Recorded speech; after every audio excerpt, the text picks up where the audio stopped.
po' dal traffico e un po' dai tornelli di sicurezza. Benvenuti a questa mattinata di Job Orienta dedicata a un tema importante, che è quello dell'alternanza. Ecco, vi pregherei di accomodarvi. Abbiamo molte cose da fare e cominciamo naturalmente anche con un piccolo ritardo, però cercheremo di recuperare tutto strada facendo. Finalmente l'alternanza comincia a decollare e credo che questa sia una notizia importante. Certamente noi abbiamo esperienze di diverso tipo, abbiamo l'alternanza, chiamiamola così, obbligatoria, delle 400, delle 200 ore, e sappiamo quanto già con l'anno scolastico finito, sappiamo già quanti ragazzi abbia coinvolto. Cominciamo ad arrivare a 700.000 ragazzi dalle terze superiori in su, più tutti gli altri istituti, e sono un numero significativo. E ci sono aspirazioni, ambizioni e stime che dicono nei prossimi 2 anni scolastici arriveremo a 1,5 milioni almeno di ragazzi coinvolti nell'alternanza.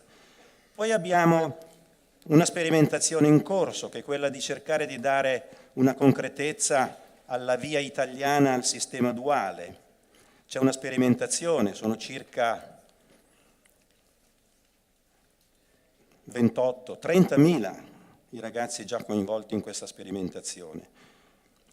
Sappiamo si chiama apprendistato formativo, si chiama alternanza rafforzata, insomma ci sono dei nomi che circolano e che riguardano nel modo specifico il primo e il terzo livello dell'apprendistato. Insomma, ci sono tante realtà e il fenomeno dell'alternanza, il movimento della buona alternanza comincia a quantitativamente essere molto molto significativo. Ora abbiamo bisogno anche di qualità, però, abbiamo bisogno di monitorare le esperienze, anche introducendo degli elementi di premialità, cioè le buone esperienze vanno riconosciute, individuate, comunicate, e questo è molto importante.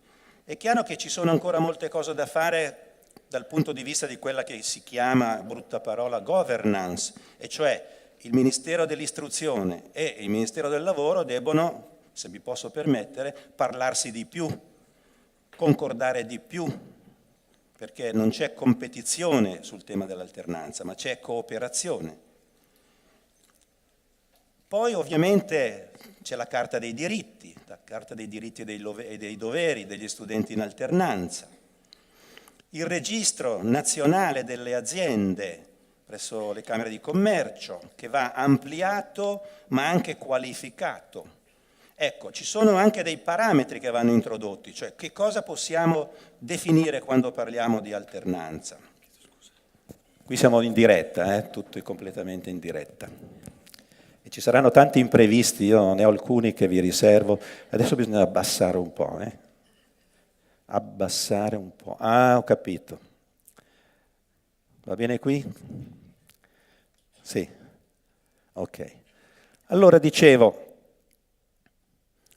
ci sono cose da fare, stavo dicendo della lista delle imprese, la lista delle imprese è importante, tra l'altro delle imprese, perché ho visto gli ultimi dati e le imprese sono meno del 40% in quella lista, che va bene ma va male. Nel registro mancano ancora molte imprese e cominciano ad insinuarsi anche alcuni dubbi ideologici. Il modello McDonald's, che ci facciamo col modello Zara, col modello Coop? Cioè qualcuno ha paura che le imprese colonizzino l'alternanza, l'istruzione e l'apprendistato. Allora, è chiaro che quando c'è un processo di innovazione in corso può succedere di tutto, si aprono anche sia elementi di facilitazione che elementi di opposizione, ma questo fa parte delle regole del gioco. E poi bisogna fare un piano formativo per i docenti, non che non siano capaci, ma hanno bisogno di essere sostenuti i docenti per realizzare nel modo corretto la buona alternanza. E poi ancora bisogna anche sostenere, anche con incentivi, perché no, i tutor aziendali, E anche questa è una partita che va sostenuta. Quindi, insomma, come vedete, molto è stato fatto, ma molte cose restano ancora da fare. A proposito di premialità, un piccolo fuori programma, volevo soltanto ricordarvi, ecco, che a me impressionano sempre 2 numeri, 2 soli e basta. 1, la disoccupazione giovanile, sì, sta un po' calando, però siamo sempre verso il 38%. Ed è una cosa che ci distingue in Europa, negativamente. Come si fa a ridurre questo tasso di disoccupazione fino ai 24 anni del 37-38%? Secondo numero, la dispersione. Anche qui si sono fatte delle cose, ma siamo ancora a percentuali troppo elevate nel nostro Paese, 17-18%, e questo non va bene. Allora, riuscirà il movimento della buona alternanza a ridurre questi 2 numeri, 37-38% di disoccupazione giovanile e 17-18% di dispersione scolastica? Ecco, noi speriamo di sì. Faremo di tutto perché questo si avveri. Premialità, primo fuori programma. Per tante ragioni abbiamo la necessità di premiare immediatamente alcuni ragazzi che hanno potuto partecipare a un'iniziativa legata all'apprendistato nella regione Lombardia. Chiamo quindi immediatamente come fuori programma Valentina Prea, assessore regionale alla istruzione, formazione e lavoro. È un assessorato che ha insieme l'istruzione e il lavoro. Questa è una cosa importante. Valentina, accomodati dove vuoi. E a te la parola, perché premieremo una top 10, anche se sarà fatta di 7. Funziona? Sì, grazie. Funziona perfettamente. Grazie Walter, grazie, buongiorno, grazie per questa anticipazione. Io poi dovrò lasciare Verona con mio grande dispiacere, ma con grande piacere per quello che vado a fare a Milano, perché il Presidente del Consiglio, sarà una notizia che verrà divulgata oggi, FIR sottoscriverà il patto per la Lombardia col Presidente Maroni e la Giunta ovviamente deve essere presente, anche perché siccome c'è la destinazione di fondi importanti, si parla di 10 miliardi per la Lombardia, è bene presidiare, è vero Walter? Quanti verranno messi nell'alternanza? Vado naturalmente a capire anche questo. Quindi grazie ancora, mi scuso, ma vado via con immagini bellissime di questa edizione di quest'anno, proprio perché ancora una volta il mondo dell'istruzione, della formazione e del lavoro ha risposto alla chiamata di Job Orienta Verona. In particolare Regione Lombardia quest'anno ha presentato delle esperienze di successo. Qui è presente in sala il direttore Bocchieri e tutti altri dirigenti del nostro assessorato. Con loro abbiamo stressato il concetto di alternanza scuola-lavoro e di apprendistato per sperimentare attraverso una legge regionale, la legge nazionale, la legge 30 regionale e il decreto 81 del Job Act, la possibilità di imparare lavorando, quindi di dare la possibilità agli studenti, in particolare che frequentano la formazione professionale, il 3° e il 4° anno, di studiare e lavorare. Bene, ci siamo riusciti. 2600 studenti, fra studentesse e studenti, quest'anno hanno iniziato l'anno formativo con i libri sotto braccio e un contratto di lavoro in tasca. Questo significa che loro alla fine dell'anno potranno conseguire una qualifica professionale, ma porteranno a casa anche l'esperienza di un contratto di lavoro onorato per il tipo di qualifica. Io ho qui tutti i dati. Come si fa? A volte mi chiedono perché Regione Lombardia è riuscita a fare questo. Semplicemente con tanti investimenti e anche una sinergia tra enti pubblici e privati per l'istruzione e la formazione professionale, università e scuole, e reti orizzontali e filiere verticali, quindi un sistema che cammina verso la stessa direzione. Da soli non si riesce. Una regione da sola, anche con una buona legge, o il governo con una buona legge, non riesce a fare quello che appunto Lombardia oggi presenta.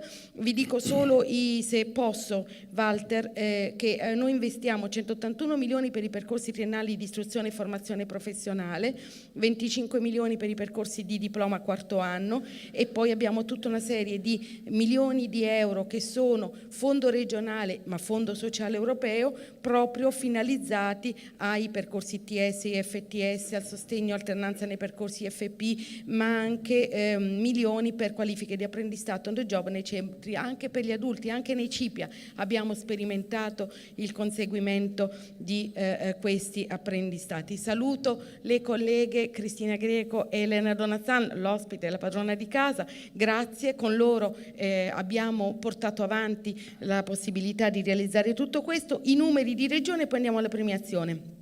55.000 studenti nella IFP, 1.600 super tecnici, abbiamo iniziato molto presto a formare i giovani nell'istruzione tecnica superiore, gli ITS, e i super tecnici sono già inseriti nel lavoro. Quando dico 1.600, questi sono già opzionati da mercato del lavoro. 1.000 tecnici specializzati nell'FTS, come abbiamo detto 2.600 giovani in apprendistato terzo e quarto anno di FP, ma anche tanti studenti universitari in apprendistato di terzo livello. Non si parla mai di questa possibilità. Sono ancora troppo pochi. Ecco, però se non ne parliamo non riusciamo neanche a far camminare quella cultura del lavoro che anche nelle università dovremmo contagiare anche il livello superiore. Comunque ecco, ci accontentiamo, diciamo noi, ci accontentiamo, siamo molto fieri, correggo, del successo che abbiamo raggiunto in 1 anno e mezzo tra leggi regionali, nazionali, sgravi fiscali, incentivi, progetti, proposte, lavoro, delibere regionali, lavoro quindi fatto ai tavoli dei forum dell'istruzione e formazione professionale, e sono lieta, se me lo permetti Walter, di premiare con un attestato vieni Olga, di performance della qualità. Chi premiamo? Fondazione ENAIP Lombardia, Giorgio Riccardi, ecco, Giorgio Riccardi che ha fatto Ma non è un ragazzo. Io leggo, no, è un giovanotto. No, gli enti, oggi premiamo gli enti, poi non so se ci sono anche apprendisti. Loro premiamo gli enti, allora, lo dici tu Giorgio, con grande soddisfazione, quanti apprendistati? 178. Allora ecco, noi premiamo, complimenti, Microfono. ENAIP è una garanzia da questo punto di vista, e lo sappiamo tutti, lo sapete soprattutto a Verona e in Veneto, e questa è la top 10, cioè tra tutti gli enti di Regione Lombardia che ci hanno portato al risultato dei 2600, oggi premiamo i primi 10, cioè gli enti che hanno saputo meravigliarci e stupirci. Complimenti, grazie. Grazie. Galdus, Diego Montrone. Galdus, se si è milanesi non bisogna aggiungere altro, perché Diego Montrone... Lui fa un secondo lavoro, esatto. fa il direttore d'orchestra anche. Diego Montrone, invece Diego, tu per questa... Per ora 167, però gli altri li abbiamo aiutati noi. Ah no, è vero, però è vero, questo secondo posto, l'anno prossimo cambierà la classifica. Si sta scatenando la guerra degli enti, abbiamo capito. Ma Galdus fa veramente tantissimo e soprattutto porta a lavorare tanti ragazzi adesso, perché la formazione professionale deve essere quello. Velocemente ancora ASLAM, Cooperativa Sociale, Angelo Candiani. Un altro campione, è vero che in Lombardia siamo fortunati, ecco, Angelo, no, facciamo per tutte e due, allora dai, prendiamo tutti e due. Angelo, ci racconti quanti ne hai fatti? Mamma mia, quanti ne hai fatti tu? Due possibilità, uno nell'IFP e uno nella fondazione ITS Mobilità Sostenibile. Io penso che l'apprendistato sia la forma più intelligente che abbiamo per poter collocare i giovani e per poter dare una risposta seria al problema della disoccupazione giovanile. C'è sicuramente un grande lavoro da fare perché le normative sono ancora poco conosciute nel mondo aziendale, però penso che l'occasione che la Regione Lombardia ha dato ci permette di entrare con una documentazione consistente. Trasporti con l'ITS. distretti del trasporto. Sì. E la logistica. Sì. Bene, grazie. Complimenti, grazie. Andiamo. Ancora. CAPAC, Centro di Addestramento e Perfezionamento Addetto ai Commercio, Politecnico del Commercio.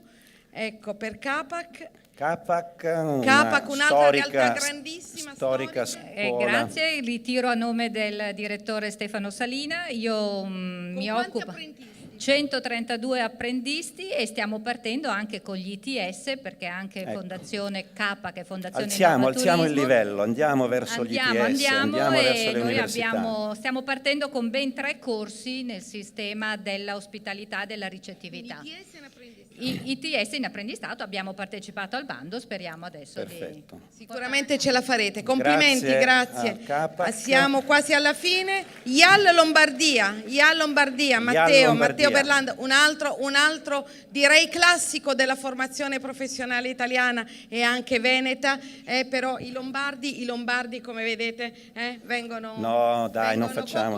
Poi dopo la donna Zanna viene a dire ai veneti, noi veneti. Questa è la sana competitività regionale. Il piccolo scrivano fiorentino dove lo mettiamo? Per la competitività. Matteo, Forza. Sì, sono 101 le aziende che ci hanno dato la Mi disponibilità. sembra un film hanno fatto, no? Dei settori della grande distribuzione e della ristorazione sostanzialmente. IAL, grazie. Buona esperienza, grazie.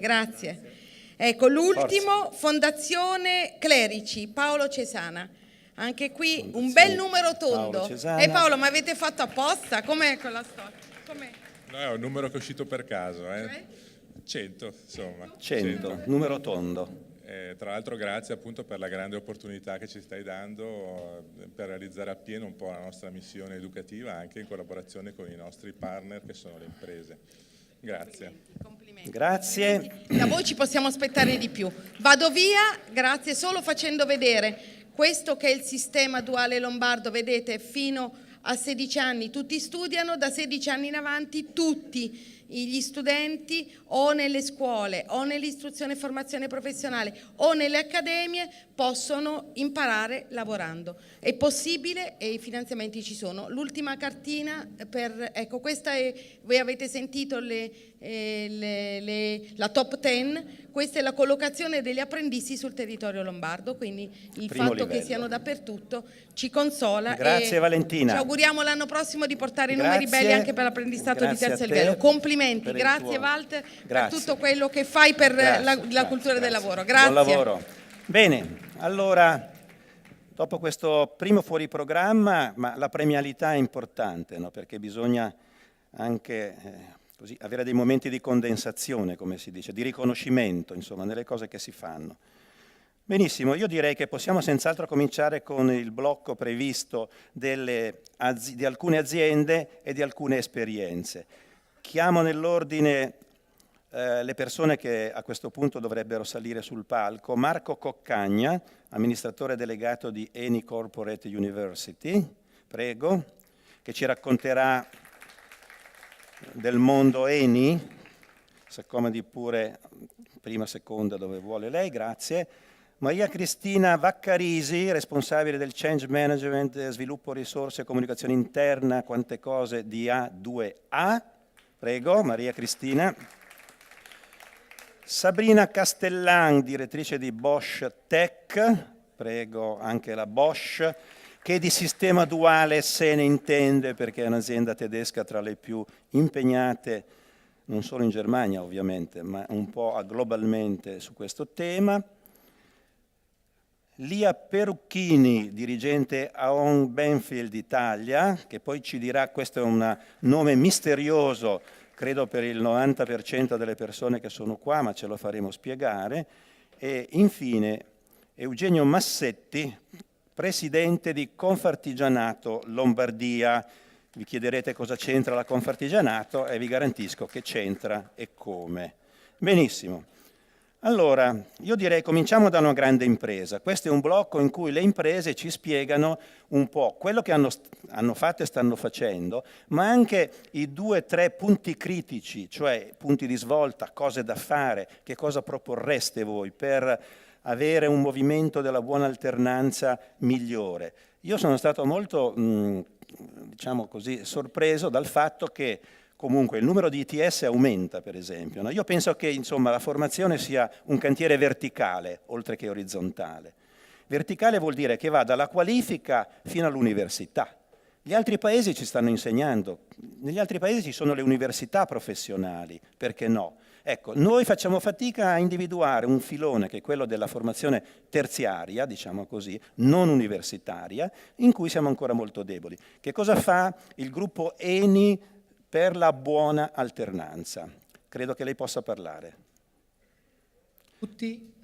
Mi assiste il microfono? Sì. Buongiorno a tutti. Innanzitutto ringrazio ovviamente per l'invito. Per quanto riguarda ENI, devo dire che abbiamo aderito con grande entusiasmo all'invito che di fatto era presente sia nella legge della buona scuola che nel Jobs Act, perché abbiamo deciso di avviare con un protocollo firmato direttamente dal nostro amministratore delegato con i ministri competenti due progetti particolarmente significativi, l'uno nell'ambito dell'alternanza scuola-lavoro e l'altro nell'apprendistato. Ci può raccontare qualche dettaglio in più? Grazie. Allora, i dettagli sono questi. Allora, innanzitutto noi eravamo partiti con l'idea di fare un numero decisamente più contenuto rispetto a quello verso cui stiamo andando e non è un caso che sono state le stesse richieste dei territori dove noi siamo presenti con i nostri siti operativi a spingerci invece di buttare il cuore oltre l'ostacolo.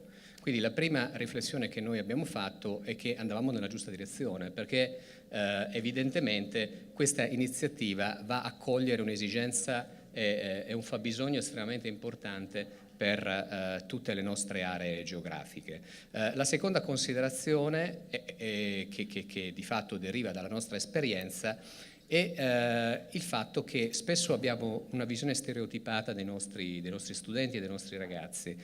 Noi ci siamo resi conto facendo queste iniziative, sia l'alternanza che l'apprendistato, che invece abbiamo la possibilità di interloquire con ragazzi decisamente più maturi rispetto a quello che è lo stereotipo che ci troviamo di fronte, e anche gli stessi docenti sono rimasti colpiti, positivamente colpiti dalla maturità e dalla serietà con cui gli studenti hanno approcciato questo è un bel percorsi. dato, perché di solito i ragazzi per noi sono sfaticati, sfaccendati, schizzinosi, eccetera, eccetera. Lei dice che non è esattamente Assolutamente così. No. Noi abbiamo già portato a termine circa 1 migliaio di percorsi d'alternanza, quindi gli studenti coinvolti un po' in tutte le aree geografiche, quindi parliamo di una realtà che abbiamo visto un po' dappertutto, perché l'abbiamo fatta a Gela, ma l'abbiamo fatta anche in Basilicata, in Val d'Agri, a San Donato Milanese, a Venezia, tanto per dire alcune, Roma, tanto per dire alcuni dei siti, e il riscontro è stato abbastanza diffuso rispetto a quello che sto dicendo. Ma le tipologie sono sulla qualifica o sono sul professionalizzante? Su che fascia di età? Medie superiori? Allora, parliamo di ragazzi dai 16 ai 18 anni. Perfetto. Quindi terzo, quarto e quinto, sia prevalentemente per il nostro tipo di attività, istituti tecnici ma anche licei.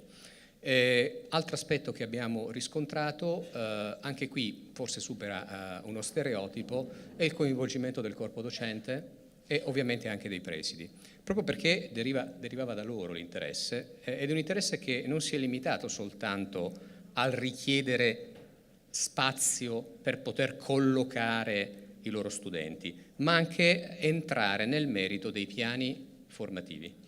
Cioè, quindi quello che noi facciamo sono dei moduli standard che però vengono poi adeguati alle esigenze specifiche. Ma voi state colonizzando le scuole o con le scuole condividete i programmi? No, colonizzare le scuole è una parola grossa, anche perché non rientra sicuramente nel nostro obiettivo. Quello che vogliamo fare è cercare di trasferire alcuni fabbisogni, alcune esigenze che sono tipiche ovviamente di una realtà aziendale, per far sì che le scuole nell'insegnamento che erogano tengano presente anche questi aspetti, e soprattutto i giovani comprendono che è assolutamente importante riuscire a coltivare nozioni di natura tecnico-professionale, ma è ancora più importante coltivare e sviluppare le competenze personali, le attitudini, le loro capacità di interazione e di relazione con gli altri. Sarebbe bello aprire un dibattito, ma non abbiamo il tempo, sulle cosiddette competenze trasversali, diciamo, no? Che sono ancora quelle un po' più difficili ancora da acchiappare, però magari riprendiamo in un secondo, se abbiamo il tempo, un secondo giro. Intanto la ringrazio, dottor Coccagna. any corporate university. E però ecco, andiamo dentro anche le università, no? Perché con dottorati, con cose di questo genere, no? Allora, Andiamo. Noi veniamo da un'esperienza in cui in passato abbiamo investito di più sulle università che sulle scuole. Noi eroghiamo tra le 100 e le 50 borse, tra le 100 e le 150 borse di studio l'anno per la partecipazione a master di secondo livello e a lauree magistrali, no, quindi anche laurea, anche lauree magistrali nell'ambito ovviamente delle competenze tipiche del nostro settore. Energia, ovviamente. Perché, e anche lì quindi abbiamo un'esperienza di integrazione, perché facciamo codocenza, progettazione congiunta ed erogazione con i nostri docenti. Quella è una bella palestra, una grande palestra. Benissimo, la ringrazio molto. Maria Cristina Vaccarisi, A2A. Forse diciamo due parole su A2A perché non credo che tutti la possano. A2A è la più grande multi-utility italiana e lavoriamo nel business delle reti, dell'energia, dell'ambiente, del teleriscaldamento, e quindi abbiamo impianti in tutta Italia e all'estero, impianti idroelettrici, termoelettrici, vendiamo l'energia all'interno della catena dell'ambiente, ci occupiamo dalla raccolta e allo spastamento alla creazione e alla gestione di impianti di waste to energy, quindi moltissime competenze tecniche che sono il nostro patrimonio. Diciamo che quando abbiamo approcciato al mondo scuola, noi abbiamo già parecchi progetti legati al mondo scuola, abbiamo circa 3.000 istituti che ci vengono a trovare con 20.000 studenti l'anno, quindi abbiamo un progetto legato alla cultura, alla sensibilizzazione degli studenti, ma anche all'innovazione, perché lanciamo concorsi di idee, progetti per sviluppare l'innovazione all'interno delle scuole. C'è una fase anche di orientamento. Molto, una fase di orientamento, e negli anni scorsi ci eravamo fermati lì.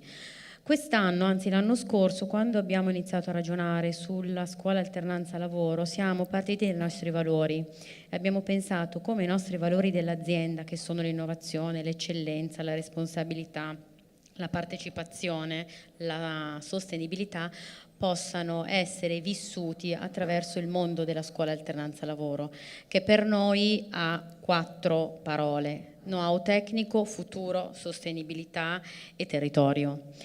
E da lì siamo partiti a costruire un progetto di scuola alternanza lavoro che partirà nelle prossime settimane, coinvolgerà 300 studenti in tutta Italia, su tutte le regioni d'Italia, e questi studenti, 300 studenti, faranno un percorso di primo anno di sensibilizzazione, quindi ambientale, aziendale, sulle tematiche ovviamente di nostro interesse. Poi verranno a trovarci nell'anno successivo, 100 di questi 300 verranno a trovarci con Summer Job di 5 settimane all'interno dei nostri impianti, e da lì inizieremo con loro un percorso di inserimento ed employer branding, diciamo, legato al fatto che l'anno successivo gli stessi faranno un project work all'interno delle nostre aziende con una possibilità poi di inserimento. Quindi abbiamo legato fascia di età? Anche lì 16 anni dai 16 in su. Sì, quello che ci preme sottolineare che per noi l'alternanza scuola-lavoro, sul mondo alternanza scuola-lavoro, ma sull'apprendimento duale, per noi, apprendistato duale per noi è il futuro. Quindi abbiamo 2 obiettivi: inserire giovani che all'interno di un mix generation, quindi insieme ai silver, insieme ai nostri tecnici professionisti, diano un futuro all'azienda in termini anche di nuove competenze che vogliamo costruire insieme a questi giovani. Abbiamo un piano industriale che punta moltissimo sull'innovazione, sul dialogo, sul digital, sulla disciplina, sulla ristrutturazione dei nostri business, sul rilancio. Se noi non puntiamo a costruire le competenze del futuro insieme col mondo scuola, noi ci troviamo sprovvisti. Siamo già sprovvisti adesso, ma penso che questo è un atto di accusa nei confronti delle scuole che non sono ancora orientate al digitale. No, io penso che sia una sfida che entrambi dobbiamo cogliere insieme, scuole, istituzioni e imprese, con un network molto importante dove ciascuno di noi ha delle responsabilità molto importanti da andare avanti, con un unico obiettivo, responsabilità diverse con un unico obiettivo, per dare un futuro all'interno di una società dove anche l'organizzazione del lavoro sta cambiando, e quindi... Certo. E lei ha usato molte parole straniere, cioè inglesi: employer branding, project work, mixed generation. eccetera, ma che cosa vuol dire questo? Lei li usa questi termini comunemente dalla mattina alla sera con tutti? No, Però sono molto semplici, nel senso che i ragazzi sicuramente, adesso spiegandoli magari devono capiranno. impararlo bene sto inglese? Devono impararlo bene, assolutamente, ma non solo l'inglese, si spera che aprano un pochettino la mente anche ad apprendere nuove lingue. E quello che a noi interessa è inserire dei giovani che abbiano voglia di apprendere, perché il sistema alternanza scuola-lavoro è un sistema che anche noi adottiamo tutti i giorni, perché la formazione per noi continua. I nostri tecnici apprendono, quindi vanno a scuola costantemente. Quindi il concetto di training on the job, scuola e lavoro, deve essere un concetto che ti porti avanti tutta la vita. Benissimo. E viva i giovani che entrano appunto in queste aziende e in qualche modo ne rinnovano la linfa vitale, insomma, no? Bene, ora tocca a Sabrina Castellan, direttrice di Bosch Tech, a cui la prima domanda è chiara, l'ho già in qualche modo anticipata. Ma noi siamo più bravi dei tedeschi, ce la possiamo fare, oppure dobbiamo solo, come dire, metterci nella loro scia, copiare quello che loro fanno ed essere degli esecutori? Assolutamente copiare creando. Innovando. Copiare creando. Quindi prendere ciò che di buono hanno fatto e stanno facendo, perché nella cultura tedesca la scuola duale ormai è un sistema, non è più un progetto, è una realtà. Dobbiamo importarla creando e innovando quello che l'Italia sa fare altrettanto bene. Mi risulta che siano circa 1 milione i ragazzi in Germania coinvolti nel sistema duale, diciamo. Sì, sì. Ecco, E da quindi noi facciamo i conti con, insomma, con tutto il rispetto, con poche unità, poche migliaia di unità. E il tasso di disoccupazione in Germania dei giovani è veramente quasi inesistente. E noi ci siamo, come Bosch Italia, ci siamo ispirati già da diversi anni a questo approccio. Bosch in Italia è presente con 6.000 dipendenti, con 20 sedi in business differenti, quindi l'automotive, i sistemi industriali, la termotecnica, gli elettroutensili, gli elettrodomestici. Anche a sud. Anche al sud. E quindi da diversi anni abbiamo deciso in maniera importante di investire e impegnarci in questo senso. Abbiamo avviato un progetto dal 2014 che ha 2 obiettivi, l'orientamento e l'alternanza. Quindi abbiamo deciso di visitare numeri importanti ogni anno di scuole, nell'ultimo anno scolastico ne visiteremo 300, incontrando 60.000 studenti, andando a condividere con loro l'importanza dell'orientamento, dell'allenamento, della passione, della tenacia, usando metafore sportive. Chi vorrà vederne un esempio, domani saremo qui con 3 campioni sportivi proprio a dare una pillola di questi interventi che facciamo nelle scuole. Con l'obiettivo appunto di sensibilizzare sul tema dell'orientamento, ma è solo il primo passo. Dopodiché ospitiamo ragazzi nell'ambito dell'alternanza obbligatoria, sempre nell'anno scolastico in corso ne ospiteremo 1.000, quindi in periodi di 1, 2, 3 settimane in funzione del sito produttivo e degli accordi con le scuole, dove diamo i primi rudimenti del cosa vuol dire stare in azienda, comunicare in azienda, imparare l'inglese, imparare a vivere in azienda, ma oltre a questo abbiamo attivato anche dei veri e propri progetti di alternanza con ITS, con scuole superiori e con scuole professionali, dove in vari ambiti alterniamo momenti a scuola e momenti in azienda. Bosch Tech che cosa vuol dire? Tech, Training, Esperienza, Competenza è la scuola di formazione del gruppo Bosch in Italia. Benissimo. Vediamo magari se ci sono altre cose, vediamo se riusciamo a risentirla, la ringrazio molto. Lia Perucchini, che è dirigente di Aon Benfield o Benfield, Italia naturalmente, che è la rappresentante di una professione che credo sia poco nota al pubblico qua presente. Ce ne vuole parlare? È il broker assicurativo e riassicurativo. Cosa fa il broker assicurativo? È un mediatore di assicurazioni, quindi una volta identificate con le aziende e clienti, con i clienti, i bisogni di sicurezza, va a interloquire con i mercati assicurativi italiani o riassicurativi internazionali per creare una copertura adeguata a soddisfare tutti i bisogni di sicurezza dell'azienda. Le assicurazioni sono una componente fondamentale del tessuto sociale a tutti i livelli e in tutto il mondo. E.ON è il primo broker nel mondo, presente in 120 nazioni con 500 uffici, 72.000 dipendenti. 72.000 dipendenti. 72.000 dipendenti, e nel 2015 ha sfiorato i 12 miliardi di dollari di fatturato.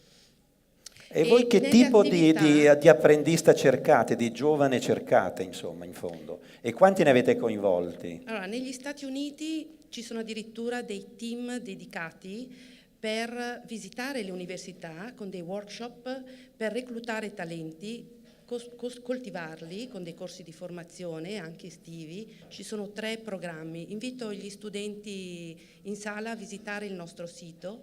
Anche su Facebook c'è la pagina A.ON Campus, dove sono descritte tutte le attività che vengono svolte intensamente, perché il nostro gruppo ha necessità di persone motivate, persone che lavorino con entusiasmo, che si specializzino, perché il futuro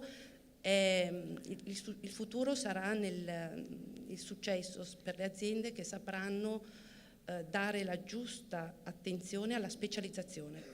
Quindi non tanto la quantità ma la qualità. E noi italiani, che siamo un popolo creativo, avremo grandissime opportunità. E nei programmi sono previsti, o anche in Italia, negli stage che vengono fatti, in particolare un Benfield accoglie studenti curriculari che chiedono di fare da noi degli stage per poter poi, come trampolino, per poter decollare poi nel campo delle assicurazioni. Ma che tipo di studenti sono? Anche delle medie superiori? Universitari? No, universitari, sì. Per ora la richiesta arriva dagli universitari, che fanno 6 mesi di stage in Italia da noi e poi altri 6 mesi a Londra. Retribuito questo stage? Sì, viene dato un rimborso medio di 600 euro, rimborso spese medio di 600 euro. È un Benfield Italia, sono pochi, anche perché un Benfield è un broker di riassicurazione con un fatturato elevatissimo, dove la competenza è elevatissima per poterlo svolgere, servono competenze elevate, e abbiamo 100 dipendenti in Italia e 3 uffici in Italia. Mentre gruppo A.ON, quindi A.ON Risk Solution, che fa mediazione assicurativa, e A.ON Hewitt, che fa consulenza aziendale, è presente in Italia con 40 uffici, 1200 dipendenti, e anche A.ON Spa è molto attiva negli stage e nel reclutamento, perché non esiste una formazione scolastica. Comunque lei consiglierebbe la professione del broker assicurativo? Oh, sì, magari ci sono anche dei nostri ragazzi che fanno, come dire, la vecchia ragioneria, per capirci, no? Che sì, possono essere recuperati in qualche modo. Sì, noi normalmente attingiamo dagli studenti delle università di economia o di legge, perché è molto importante anche la giurisprudenza e giuridica. Economia. Sì. Certo. E il gruppo A.ON in Italia ha attivato mediamente 70-80 stage ogni anno, e l'assunzione degli stagisti si è attestata intorno al 50%. Quindi direi che è anche una media molto elevata. E anche qui nella pagina del sito dedicato a A.ON offerte di lavoro trovate tutti gli stage che vengono attivati e richiesti. Navigando in internet, anche sul sito di A.ON Careers UK, si trovano tutti i 3 programmi disponibili per studenti universitari, per diplomati e per degli stage di studio e di formazione estivi che possono orientarvi su quelle che sono gli skills e le competenze, più che altro le inclinazioni, perché bisogna essere inclini a una buona comunicazione, bisogna avere un'ottima conoscenza dell'inglese, perché per pensare globale dobbiamo pensare globale e pensare che il reclutamento di talenti che un domani creeranno business globale è molto importante per il nostro Paese. Sì, da non confondere con E.ON, settore energetico.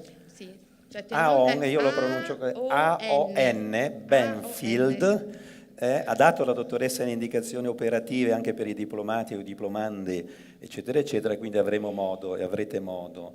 Allora, dai confini, diciamo, del mondo, della globalizzazione, torniamo un po' in casa nostra. Perché dico questo? Perché Eugenio Massetti è presidente di Confartigianato Lombardia. Allora, noi l'artigianato lo dobbiamo, non si dice, dobbiamo salvare l'artigianato, ma io credo che, insomma, la capacità di autosalvarsi l'artigianato ce l'abbia. Il fatto che ci sia una scrematura è un fatto fisiologico, Massetti. Quindi cosa voi fate, Presidente di Confartigianato Lombardia, per attrarre giovani artigiani, magari anche giovani artigiani digitali? Perché l'artigiano è quello che lavora con le mani, con la testa, con la pancia, con le competenze, non è un lavoro strettamente manuale, è anche manuale. E le nuove tecnologie danno gas, insomma, e benzina al motore degli artigiani. Certo, grazie per l'invito, ma lei ha detto una cosa che io ribalterei. Diciamo che gli artigiani hanno salvato l'Italia in questi anni mantenendo posti di lavoro che altri hanno portato all'estero, per cui va bene salvare l'artigianato, ma riconosciamo all'artigianato un ruolo che ha avuto in questi anni e che avrà sempre di più. I dati che lei ha portato all'inizio dicono di questa grande, chiamiamolo scandalo tutto italiano, di un 38% di disoccupati, quando dall'altra parte le imprese cercano decine di migliaia di professioni e non le trovano. Se partiamo da questo dato, cosa fa il mondo dell'artigianato, cosa fa il mondo della scuola? Il problema è tutto culturale. La scuola deve prima di tutto piantarla di vedere il mondo del lavoro come li mandiamo a fare gli stage e dopo succeda quel che succeda. No, il mondo del lavoro deve diventare parte integrante della scuola. Se non passa questo concetto e se non diventa realtà quotidiana, fra 10 anni saremo qui a parlare degli stessi problemi e non avremo risolto niente. Prima cosa, cosa fa il mondo dell'artigianato? Ma gli artigiani con il vecchio apprendistato avevano già inventato tutto, la formula era perfetta. La scuola, il periodo di apprendistato e poi si passava direttamente al lavoro in azienda, nell'azienda che aveva ospitato lo studente per imparare. Si è voluto smontare questo meccanismo che era perfetto per seguire le chimere che arrivavano da qualche paese anglosassone, che noi copiamo anche nelle cose peggiori. Finalmente la parola apprendistato è ritornata nel nostro lessico con una forza. Sembrava quasi un insulto in certi sembrava anni, una cosa vecchia, sembrava il garzone, l'apprendista è un garzone. L'Expo dell'anno scorso ci ha dimostrato quanto invece i prodotti del lavoro artigiano sono i più ricercati dagli stranieri per quanto riguarda il prodotto italiano. Se partiamo da questo presupposto, dobbiamo dire che gli artigiani sono il primo anello della fila, i più vicini alle scuole perché sono nel paese, ricevono i ragazzi che fanno gli stage, eccetera, eccetera, hanno i rapporti diretti con il territorio. Però questi artigiani bisogna dare un ruolo, bisogna riconoscergli il ruolo che hanno. E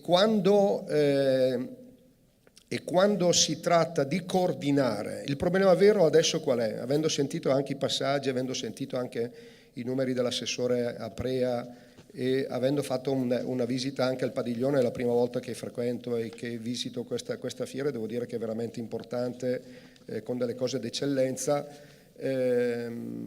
Vedendola da questa parte qui, per quanto ci riguarda rispetto ai grandi gruppi, rispetto all'industria che ha un'organizzazione diversa, c'è bisogno che qualcuno coordini tutto questo lavoro.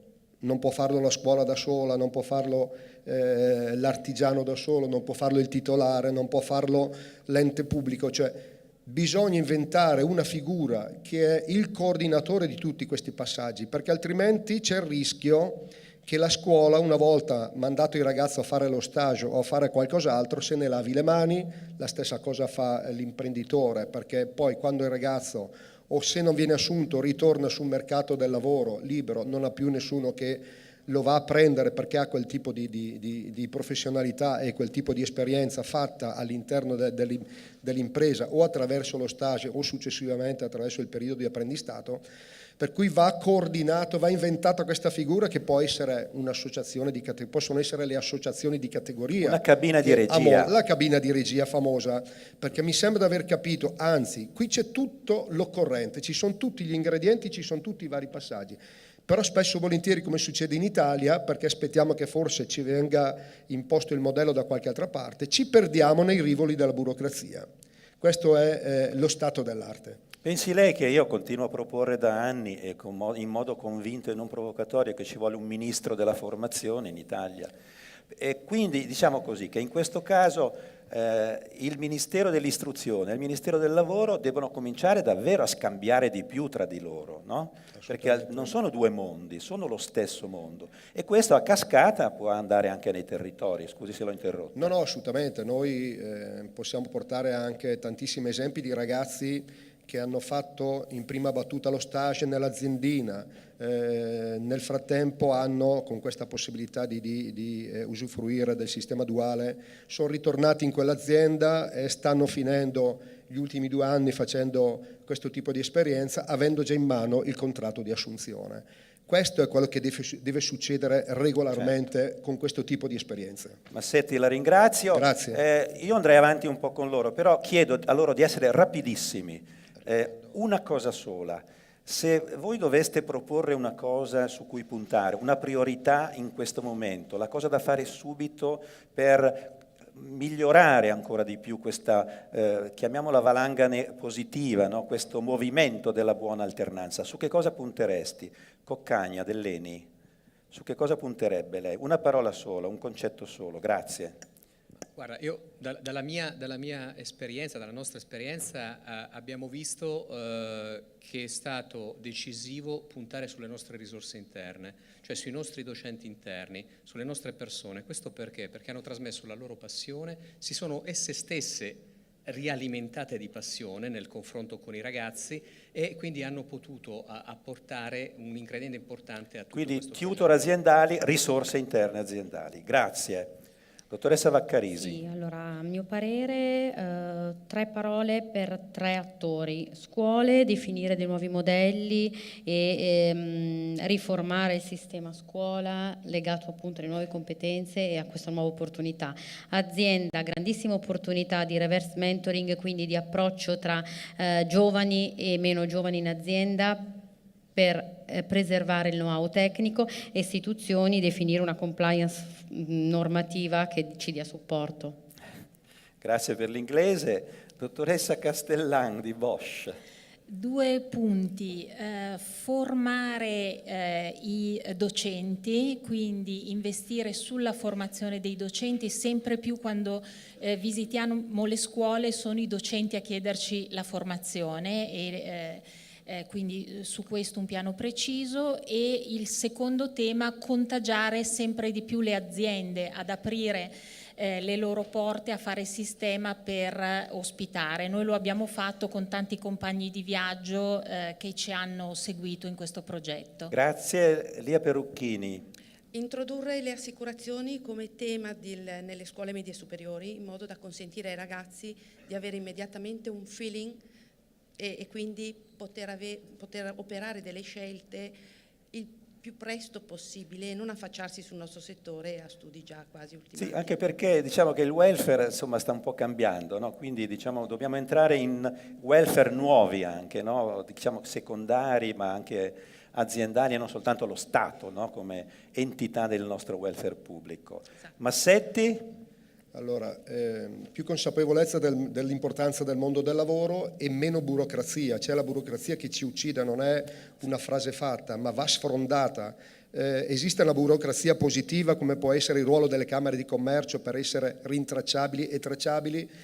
dentro tutti questi passaggi meno burocrazia e un riconoscimento ai formatori all'interno delle piccole imprese. Bene, grazie. Nessuno, notate, ha chiesto più risorse. Evidentemente le risorse sì sono un problema, ma non così grave rispetto alle cose che avete detto. Io vi ringrazio, mi scuso per la rapidità con cui vi abbiamo un po' costretti.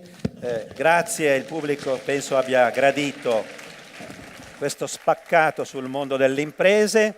E adesso passiamo alla premialità. Il secondo blocco è un blocco che ha a che fare, dobbiamo premiare un po' di gente. Le Olimpiadi dei mestieri, che cosa sono? Sono delle competizioni che vengono svolte sia da associazioni categoriali, concorsi, gare, ma anche appunto dalle scuole, dagli enti di formazione e così via. E abbiamo davvero una bellissima panoramica oggi che faremo salire su questo palco e cercheremo di premiare. Sarà una cosa rapida, io spero, e non troppo convulsa. Abbiamo davvero diverse eccellenze, abbiamo 8 eccellenze da premiare, più una menzione speciale per una nona eccellenza, e cercheremo di fare tutto abbastanza rapidamente. Allora, bando alle ciance, come si dice. Sappiate che il premio che ricevono le scuole, i ragazzi e le scuole che sono stati appunto individuati come persone da premiare, scuole, classi da premiare, enti di formazione da premiare, riceveranno una targa premio e un Kindle Paperwhite.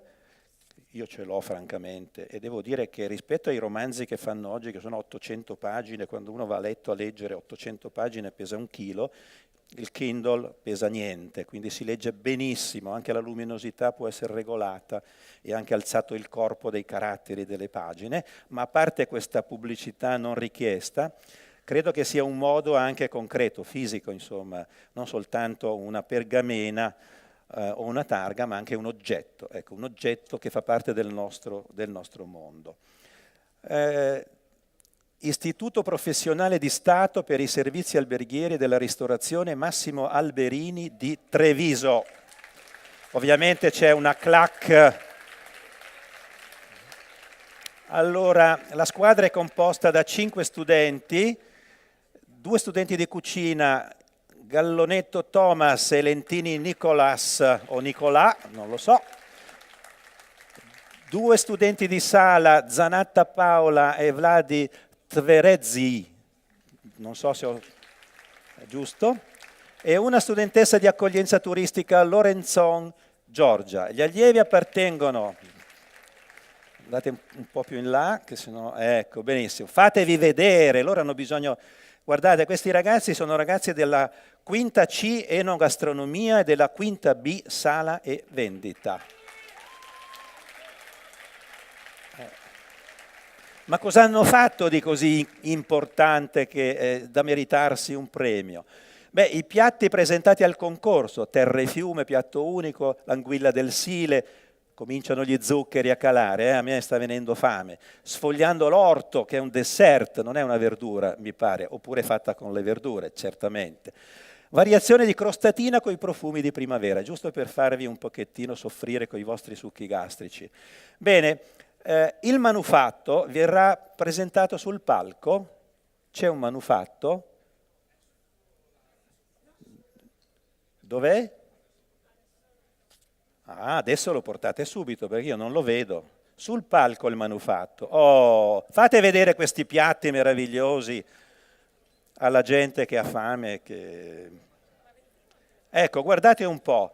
C'è una grande attenzione non soltanto alla qualità, ovviamente, degli ingredienti, ma anche all'aspetto estetico, l'aspetto del gusto, del colore, della forma, eccetera, eccetera, eccetera. La motivazione del premio la possiamo senz'altro dare tra un attimo, perché ora vorrei vedere, voi state belli lì fermi, rigidi, perché in sala si sta così e anche in cucina, e vorrei far vedere il video, primo video, Massimo Alberini.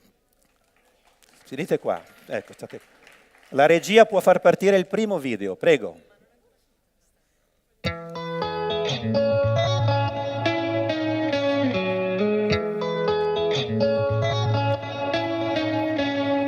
Oltre alle attività teoriche delle classiche, delle materie, ci sono anche sono previsti nel percorso di ordinamento delle attività che possiamo riassumere nell'alternanza scuola-lavoro e che permettono ai ragazzi di avere delle esperienze a diretto contatto con il territorio, con le istituzioni e quindi con le associazioni di categoria e quindi entrare anche nel mondo del lavoro. Mi piace il fatto che ci offra a noi alunni già dal secondo anno di avere degli sbocchi nel nostro futuro, soprattutto nella ristorazione. Mi piace tantissimo come i professori delle materie di indirizzo ci aiutano a sviluppare le capacità giuste per poi intraprendere lavoro e studi extrascolastici finita la scuola.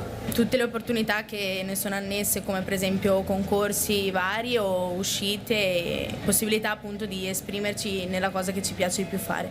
Mi piace le attività extrascolastiche che propone, ad esempio Peer o Yes We Care, che tocca tematiche molto sensibili, ad esempio spazia dall'alcol al fumo oppure malattie in generale. La partecipazione sociale che ci dà appunto nell'ambiente esterno alla scuola, con eventi e anche una preparazione professionale adeguata al mondo del lavoro.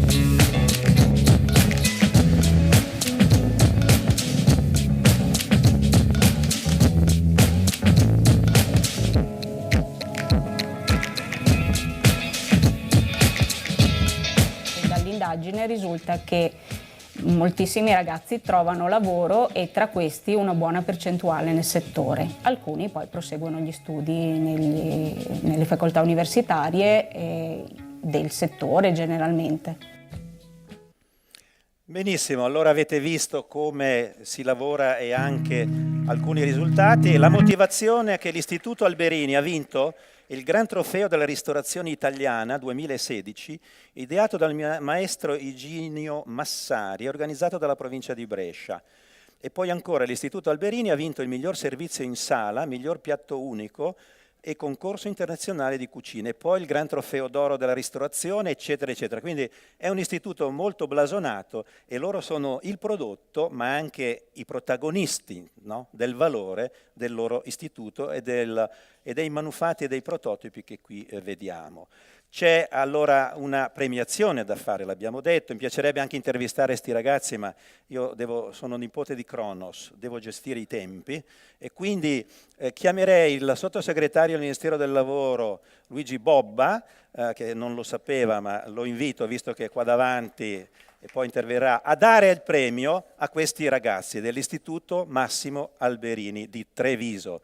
Prego Gigi Bobba, sottosegretario al lavoro, ci sono le hostess, ecco, la consegna del premio, una targa e il famoso oggetto misterioso da dare uno di là e uno di qua. Allora gli diamo la targa, dai, che sono in cucina, se la guardano. Mettetevi davanti perché ci sono i fotografi. Più vicini, più vicini, più vicini.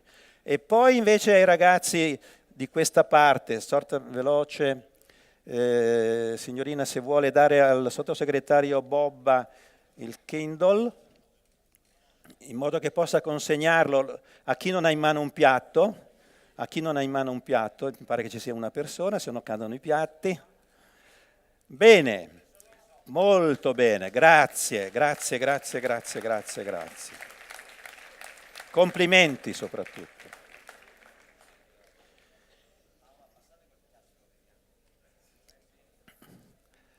E beh, anche i fotografi vogliono vedere da vicino. Allora, ringraziamo anche il sottosegretario Bobba e i ragazzi dell'Alberini. Vediamo il secondo premiato, il secondo istituto, che è ENAIP Veneto Feltre Belluno, Centro Servizi Formativi di Feltre, ma qui comincerei con un applauso certamente, grazie. Venite, poi vi presento, venite, guardate un po', mettetevi pure di qua per favore. non troppo, perché volevo dare subito il video. La regia è pronta per il secondo video. ENAIP Veneto, Feltre, perfetto. Mentre le ragazze sono sul palco, siamo tutti i ragazzi, le ragazze stanno sul palco. Diamo il video, per favore. Siamo pronti? Ok. Vediamo chi sono e da dove vengono.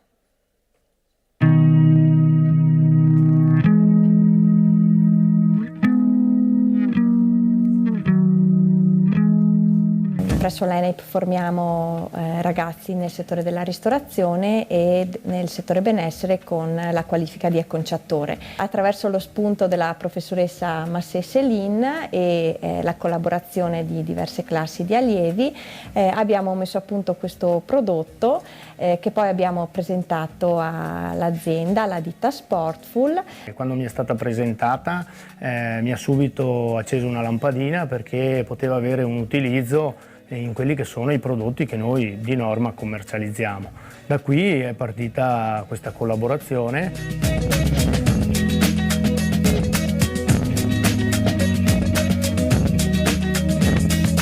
Per realizzare questo progetto ci siamo affidati a un imprenditore e devo dire che questo progetto è stato molto bello. È stato molto interessante partecipare a questo progetto perché ho visto che un prodotto realizzato a scuola è utile anche nella normalità di tutti i giorni. Abbiamo realizzato un progetto grazie ai nostri professori con la loro collaborazione e penso che sia molto interessante e speriamo che in un futuro possa essere per tutti. Molto interessante anche perché è una cosa che si potrà riutilizzare. Ho voluto partecipare a questo progetto perché è stato molto interessante sentire queste proposte perché non è mai stato realizzato una cosa del genere e volevo farne parte. E la nostra classe è stata di ispirazione per questo progetto.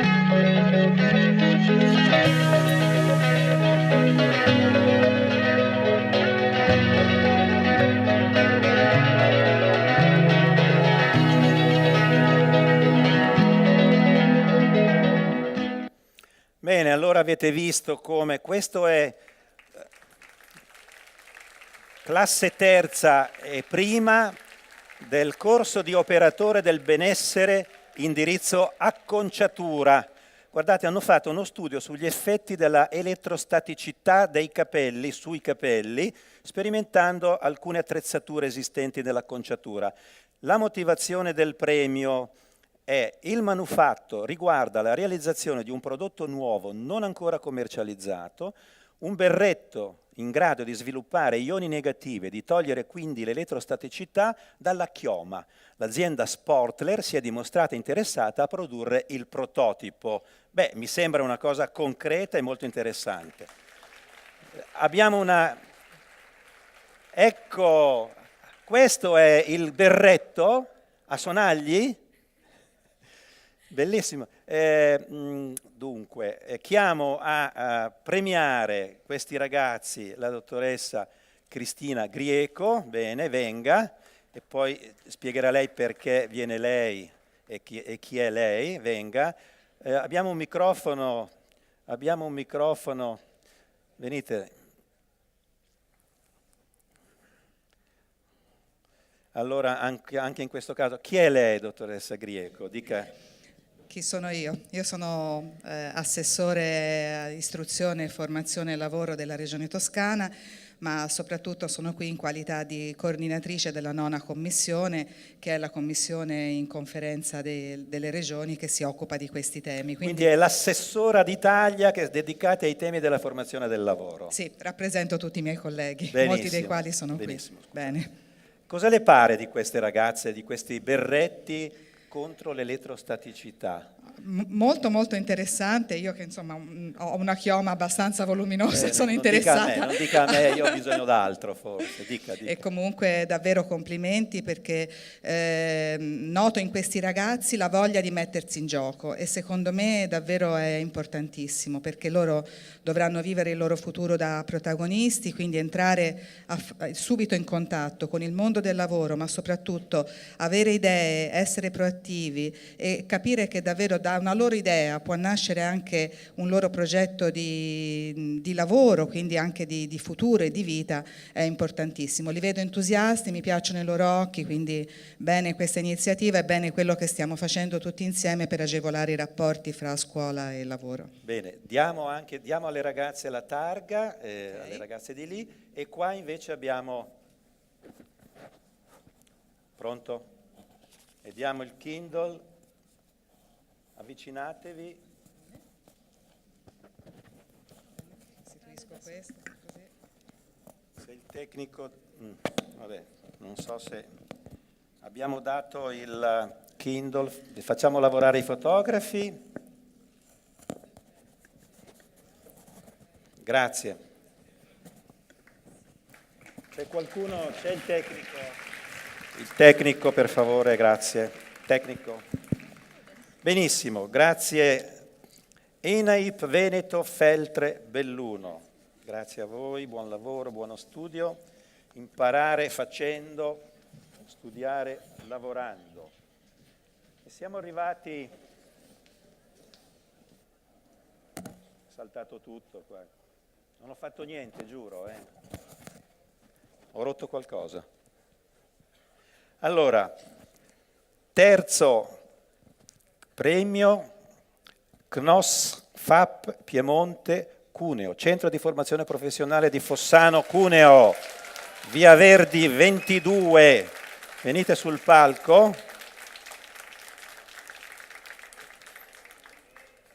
Io ho Via da Paolo e poi tu?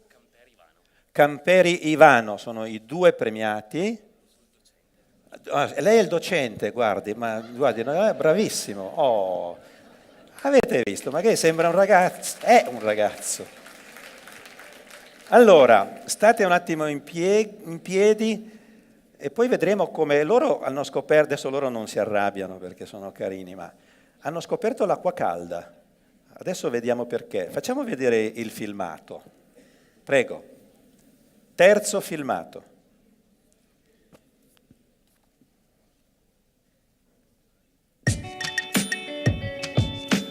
L'operatore dei veicoli nel primo anno di istruzione impara tutte le funzioni dei componenti esterni di un motore.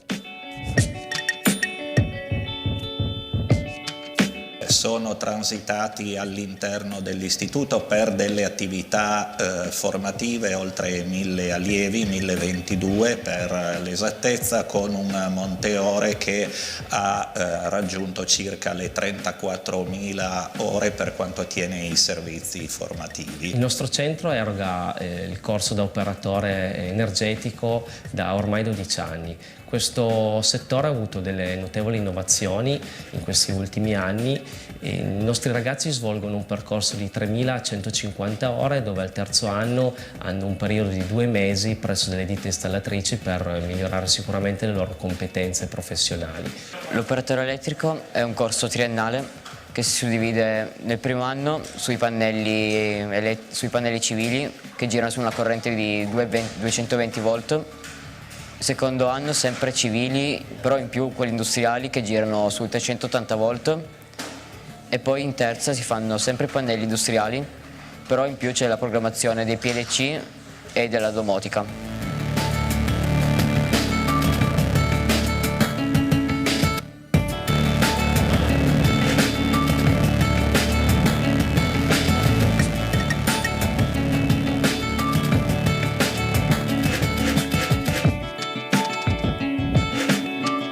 Ricerca occupazionale e il servizio che possiamo erogare agli giovani che hanno concluso i nostri percorsi formativi, agli adulti che vengono all'interno dello sportello, possa essere un servizio di intermediazione prezioso sia dal punto di vista umano ma anche dal punto di vista della valorizzazione delle competenze delle persone.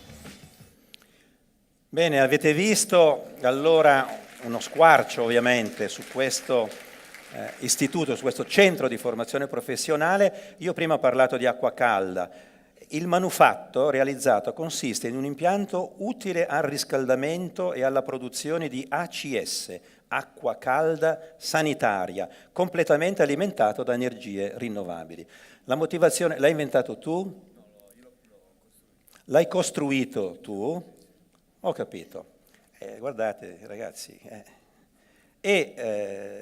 La motivazione è che questo manufatto, che è stato realizzato in occasione del secondo concorso nazionale dei capolavori 2016 a Genova, è primo classificato al concorso nazionale settore energia edizione 2016. Quindi è una cosa importante, voglio dire, anche se io ci capisco poco di queste cose qua. L'adduzione termica è avvenuta tramite un collettore solare, mentre quella elettrica tramite pannello fotovoltaico. Il modello prodotto, visto l'ausilio di fonti rinnovabili, ha un impatto zero per l'ambiente durante il suo utilizzo. Professore, 2 parole anche a lei. No, il video non abbiamo tempo, mi dispiace. Com'è che permettete che i ragazzi inventino, si cimentino costruendo loro stessi dei prodotti, oppure sono degli esecutori, come dire, di ordini che vengono dall'alto? Microfono, grazie. Mi sento una valletta in questo momento. Ecco, prego. No, non tocchi niente. Ok.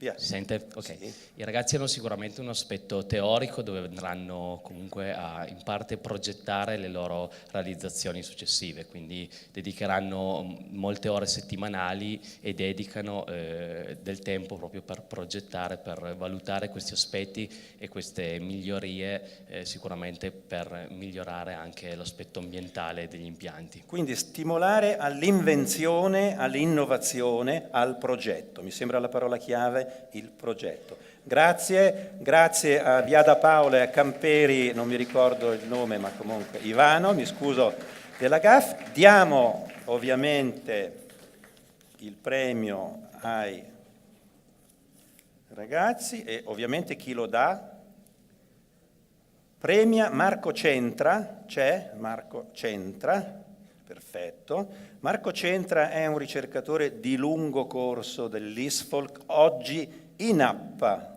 Istituto Nazionale di Analisi delle Politiche Pubbliche, che dà INAP, esattamente, PP, Politiche Pubbliche. Allora consegna alle 2 persone, non voltiamo le spalle al pubblico per favore, andiamo lì davanti, grazie. Marco Centra consegna il primo premio, che è la targa, poi di qua arriva il Paperwhite. Non è che il professore si porta via la targa e il ragazzo si tiene il Kindle, no, poi se lo dividono anche con gli altri naturalmente. Facciamo lavorare i fotografi. Molto bene, grazie a tutti, complimenti. Grazie Marco Centra, ci vediamo poi dopo nel dibattito, ti abbiamo coinvolto anche nella premiazione. Benissimo, allora adesso andiamo al quarto premiato, sembra facile ma qui con tutti sti fogli ragazzi. ENAIP Lombardia, CFP di Cantù, Centro di Formazione Professionale di Cantù, Lorenzo Monti, nome e cognome del premiato, giusto? Ma c'è anche un'altra persona che è? La direttrice dell'ENAIP. Che non è un'allieva, in questo caso, è la direttrice dell'ENAIP CFP di Cantù. Lorenzo Monti, poi vediamo che cosa ha fatto e perché è stato premiato. Qualche cosa potete già vedere, perché mi pare che qua sotto questo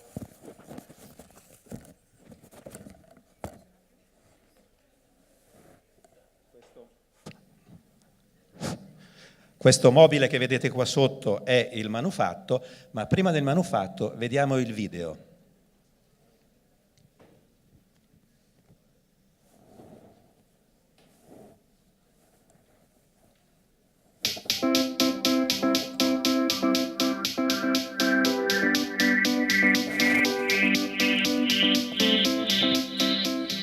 ENAIP Cantù è un centro di formazione che opera nel territorio canturino da più di 40 anni, con una specializzazione nel settore legno arredo, dove è la vocazione di questo territorio.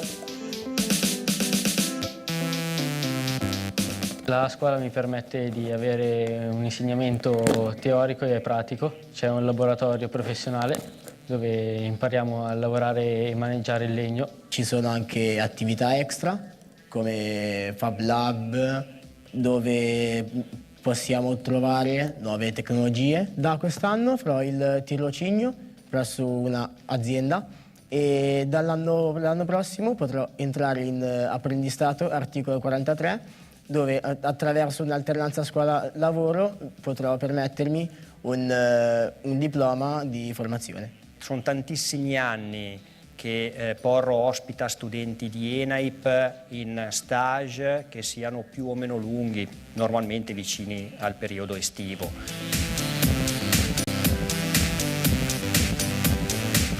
Quest'anno avrò la possibilità di poter lavorare in azienda o in uno studio e con l'apprendistato poter avere anche una qualifica professionale o un diploma. L'anno scorso abbiamo avuto la possibilità di prendere una persona in apprendistato che viene detto di primo livello, quello che permette agli studenti di lavorare e studiare. Bene, avete visto allora lavorare e studiare, non sono due mondi. Complimenti a Lorenzo Monti, operatore del legno, disegno d'arredo, terza annualità, questa è la classe, ma il manufatto è qua sotto, lo descrivo rapidamente. Mobile contenitore libreria, realizzato in pannello di particelle, rivestito in frassino naturale e in alcune parti laccato. È un pezzo unico, realizzato con elementi della serie Modern della Porro SPA di Carimate, in provincia di Como, l'azienda presso cui lavora il ragazzo apprendista. Cioè questo ragazzo era apprendista ed è stato assunto, dico bene? Raccontaci un po' come è avvenuto e che cosa fai concretamente nell'azienda. Allora, il tutto è partito ho iniziato con un periodo di stage e successivamente mi è stato proposto di fare questa cosa. E anche a scuola, sia a scuola che in ditta, non sapevano bene come funzionava perché era la prima volta che capitava. Quindi anche io per primo non sapevo neanche cosa fare, però comunque sono cose che fa piacere perché comunque io ho 17 anni e quindi avere già un'opportunità di entrare nel mondo del lavoro vuol dire tanto. E quindi sono cose nuove che fanno esperienza, diciamo. Molto bene, chiaro, semplice e chiaro. La tecnica dell'unione a 45 gradi, vuol dire che c'è un sistema è un pezzo unico. L'unione a 45 gradi è realizzata dalla macchina a controllo numerico. Quindi il pannello è il pannello normale, dopo con la lavorazione grazie alla macchina vengono fatti questi tagli in modo che quando il mobile viene assemblato avviene l'unione di 45. Benissimo, vedete come le macchine a controllo numerico, questo è prodotto di artigianato digitale, diciamocelo, no? Valorizziamole queste cose, si lavora con le mani, con la testa e con la panca, con tutto si lavora, anche con le tecnologie naturalmente. Il manufatto è stato realizzato come capolavoro durante le ore di formazione interna in azienda. Ecco, anche questa è la cosa importante. Chiamo a consegnare il premio Don Enrico Peretti. Prego, Don Enrico Peretti, che vedremo dopo anche nel dibattito di qua che è più vicino, consegna il premio Fondazione ENAIP Lombardia Centro di Formazione Professionale di Cantù.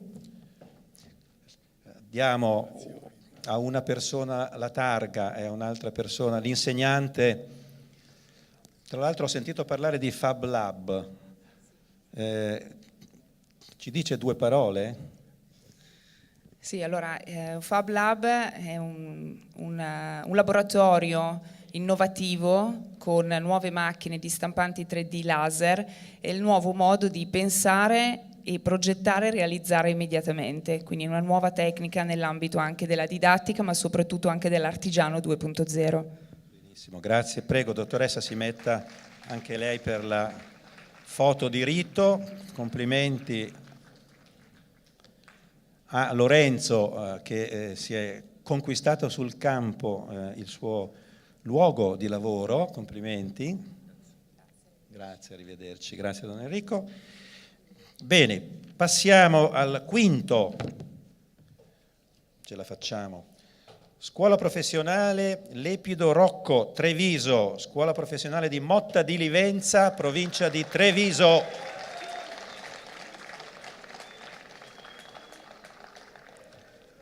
I ragazzi che si saliranno sul palco sono due, molto bene.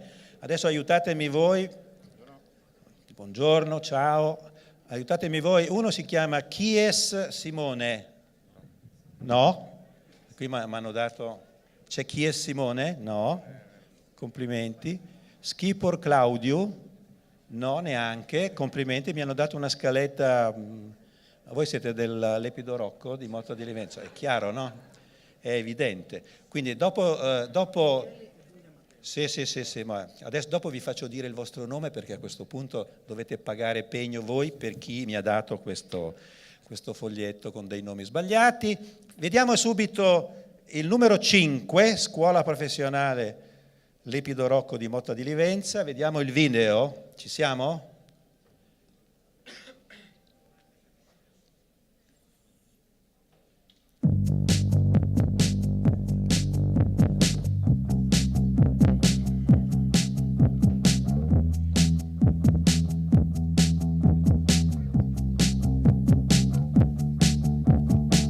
La caratteristica fondamentale è proprio quella di rispondere a quelle che sono le esigenze del mercato del lavoro, e riusciamo a fare questo grazie anche allo stretto contatto, la stretta relazione che abbiamo con le aziende del territorio. L'attività scolastica è un'attività che diciamo si svolge al 50% all'interno dell'aula, ma per il restante 50% invece all'interno dei laboratori, ed è proprio nel contesto del laboratorio che i ragazzi riescono a dare il meglio.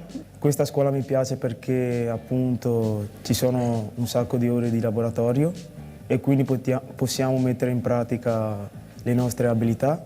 È una scuola molto interessante che ti insegna un lavoro. In questo settore affrontiamo diciamo, l'automazione, la robotica, cose come stampanti 3D, progettazione. Sono Nicolò, frequento il terzo anno di motoristica alla scuola Lepido Rocco di Motta di Livenza e in futuro vorrei continuare in quest'ambito. Mi chiamo Sumia Maidane, ho 17 anni e frequento la Lepido Rocco di Motta di Livenza e al terzo anno dell'alberghiero, e da grande vorrei lavorare alla reception oppure cameriera di sala.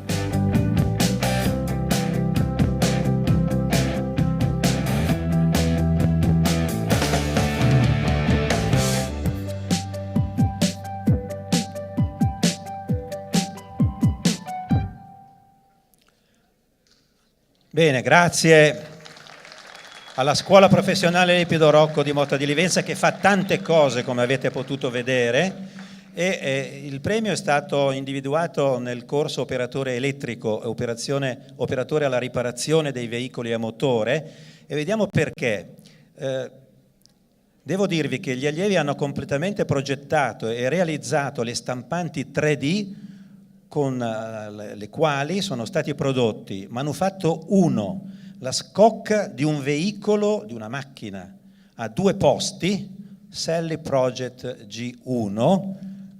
L'ho vista, è una macchina che ricorda la Lotus, è una macchina quasi da Formula 1, da corsa, insomma, una macchina sportiva, certamente una biposto, veicolo a 2 posti, con trazione elettrica, con l'utilizzo delle tecniche di prototipazione la rapida.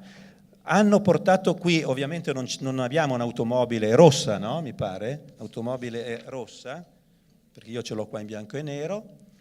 Il manufatto 2, che invece è stato portato, udite udite, realizzazione, si chiama robotic hand, realizzazione di una mano robotizzata controllata tramite sensori biometrici e inerziali posizionati su un guanto da indossare. Il progetto della mano è stato progettato in 3D con il software Google SketchUp. Tutti i componenti sono stati realizzati in plastica ABS. Per quanto attiene alle automazioni, il PLC riceve e elabora i segnali biometrici inerziali. Arduino si occupa di convertire i comandi e i segnali da Ethernet al bus 12C o IC o I2, non lo so, ci capisco poco. Con tecnica analoga, utilizzando in più il taglio laser, sono stati progettati e prodotti anche dei robottini automoventi, si chiamano Simon, Spitebot e Babacar. Mamma mia, quante cose. Adesso io vi devo chiedere il nome però, come ti chiami? Matteo Blogna. Matteo? Blogna. Corso? Terza motoristica. Moro Tommaso, motoristica anch'io. Camerotto Michele, settore elettrico. Io sono l'ingegnere Bressan, il professor Bressan, mi occupo di automazione. Il docente? Il docente, sì. Ingegnere Zanusso, coordinatore di settore meccanico. Un altro docente coordinatore, molto bene. Beh, ma ditemi una curiosità, adesso abbiamo il guanto, il robot, i robottini non li avete portati? Sì, ci sono anche i robottini, ma sono curioso sulla macchina, ma la macchina va, funziona? Dove va? In pista, in strada? Chi è che si è occupato della macchina anche di voi? Dai, di qualcosa sulla macchina, su questa Lotus rossa. Ma l'abbiamo progettata noi lì a scuola, grazie al direttore che ci ha lasciato, visto che era una cosa extrascolastica. La macchina è stata progettata per far divertirci all'incirca, non per andare in pista, robe così. Poi... Bene, per realizzare qualche cosa che vi piaceva, perché voi avete una passione particolare per le automobili?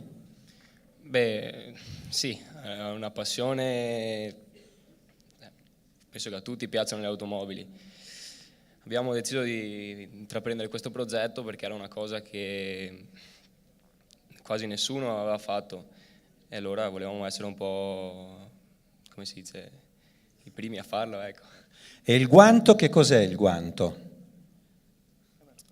Il guanto è praticamente la replica di una mano che si gestisce appunto con questo guanto, può far muovere le dita e grazie a delle resistenze poste sul guanto la mano fa muovere dei motorini e quindi replica le giunture di una mano. Insomma, la mano bionica abbiamo visto e capite come lavorare nelle tecnologie è evidentemente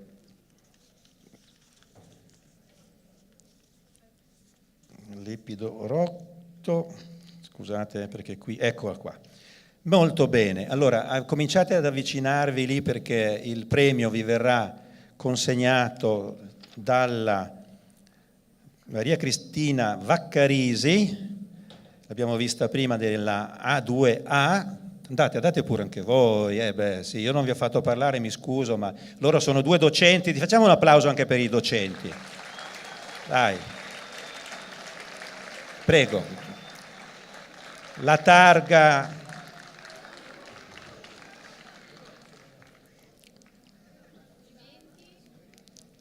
fotografie, Kindle e targa ai ragazzi e ai loro docenti. Ricordo Scuola Professionale Lipido Rocco di Motta di Livenza, Treviso.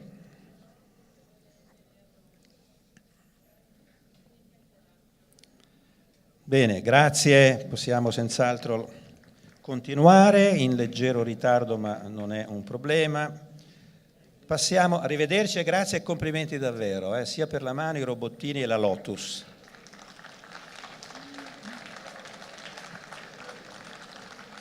Chiamo i rappresentanti CNOS FAP Veneto San Zeno, via Don Milzoni, Verona. Non si sente il vostro applauso qui di Verona, non si sente. Eccoli. spero che mi abbiano messo i nomi giusti. Ovviamente è un docente, direttore del centro, e il ragazzo, che adesso spero di non fare gaff, Aniska Cancani. Bene. Da dove viene Aniska? Dalla grafica di San Zeno. Avete sentito? Da dove vieni? Dalla grafica di San Zeno. Fantastico, lo trovo fantastico. Molto bene. Operatore grafico presso il centro CNOSFAP, sede operativa di Mestre, dove è stato allestito il concorso, esatto. Era il 9° concorso nazionale dei capolavori ed è stato appunto vinto, primi classificati al concorso nazionale del settore grafico edizione 2006. Vi dico dopo in che cosa si tratta, ma prima chiedo alla regia di mostrarci il video numero 6. Prego la regia.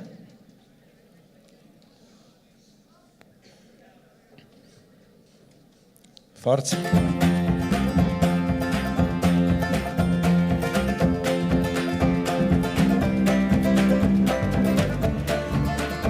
In questi 3 anni a Visual Design abbiamo imparato ad utilizzare diversi applicativi, tra cui Photoshop, InDesign e Illustrator. Oltre a fare il briefing iniziale con il cliente, abbiamo l'opportunità di fargli vedere le varie lavorazioni che abbiamo fatto per ottenere il prodotto finito. I nostri percorsi di laboratorio toccano le 3 qualifiche di operatore multimediale, operatore di visual design e di tecniche di stampa e allestimento. Prevalentemente la nostra metodologia di lavoro prevede nel primo anno l'approccio alle tecniche principali, le tecniche base, sia dal punto di vista operativo che dal punto di vista dei software. E proseguendo con gli studi, in seconda completiamo il pacchetto con InDesign e Photoshop. La scelta della qualifica viene rimandata quindi alla conclusione del secondo anno, dove i ragazzi scelgono la loro specializzazione.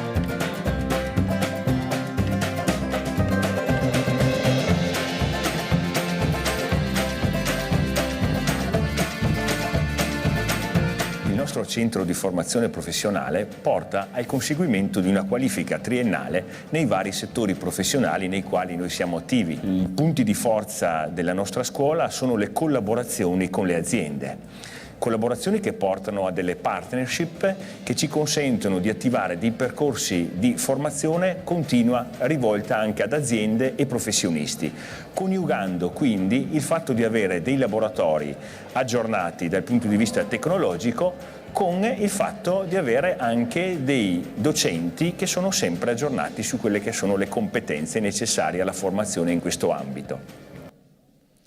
Bene, avete visto quindi di che cosa si tratta? La prova tecnica che Aniska, che è qua, ha dovuto realizzare è consistita nella progettazione e realizzazione di una linea grafica di packaging di prodotti per un salone di parrucchieri, Equipe Zagallo, se non leggo male. La prova si è svolta con briefing, progettazione grafica e strutturale e presentazione con uno shooting fotografico in still life, eccetera, eccetera. Aniska, com'è che ti è venuto in mente di fare una cosa del genere? La tua famiglia, intanto, io ti ho chiesto da dove vieni e pensavo mi rispondesse dallo Sri Lanka, e invece lui mi ha detto vengo da San Zeno, per questo che è fantastico. Però, dai, dici, come ti è venuta questa idea di fare un packaging, linea grafica per un prodotto di questa natura? Di sicuro, quando il cliente ci ha spiegato cosa voleva per il suo prodotto, abbiamo preso dei appunti e da lì abbiamo preso spunto, colore, cosa metterci e altro. Quindi hai risposto a una richiesta che era stata fatta dall'azienda. Benissimo, io credo che la presentazione possa finire qui. 6. Marco Coccagna di Eni Corporate University dà il premio, prego mettetevi qua davanti. Il direttore non la faccio parlare perché ha parlato anche già in video, non mi guardi male, scherzo naturalmente. Bene, CNOSFAP Veneto San Zeno, operatore grafico in questo caso.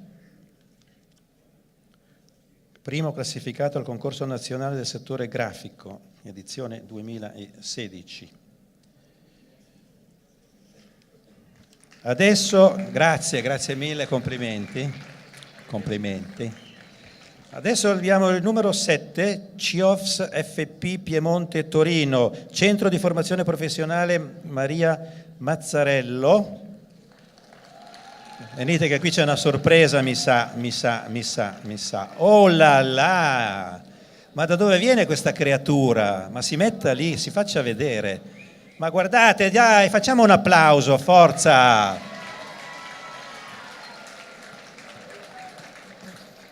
Mamma mia. Adesso devo cercare di capire. Leonetti Desiree Bucur Bianca. Lei è Desiree e lei è Bianca.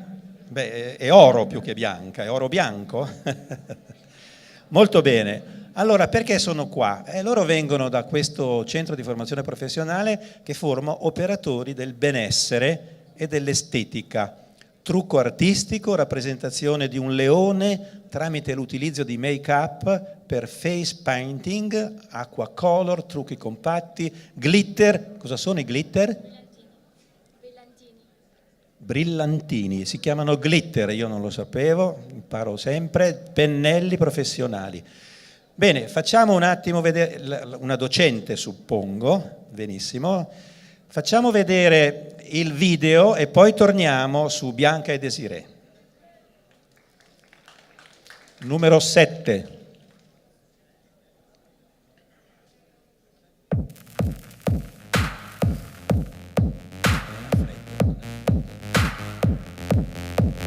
Questo centro di formazione insegna alle ragazze ad effettuare diversi trattamenti sia sul viso sia sul corpo, per quanto riguarda anche manicure e pedicure.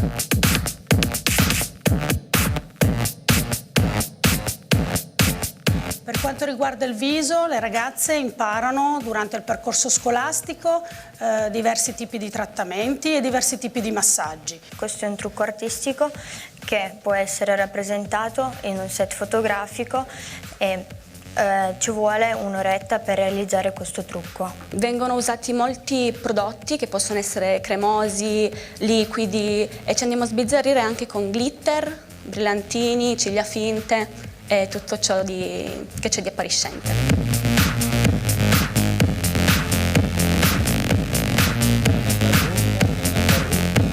All'interno del laboratorio stiamo sperimentando questo nuovo rossetto peel-off, è un rossetto che si applica e poi si stacca dopo circa 5-10 minuti, è long lasting, quindi dura tutto il giorno, dando comunque un colore sempre bello pigmentato sulle labbra. I massaggi sono mirati a seconda della tipologia di pelle, quindi un massaggio emolinfatico oppure un massaggio depurativo o un massaggio drenante e connettivale. Per quanto riguarda il corpo, le ragazze imparano in questo centro di formazione dei massaggi mirati all'inestetismo specifico, quindi un circolatorio, un anticellulite, piuttosto che un linfodrenaggio, oppure dei massaggi che servono per rilassare la nostra cliente.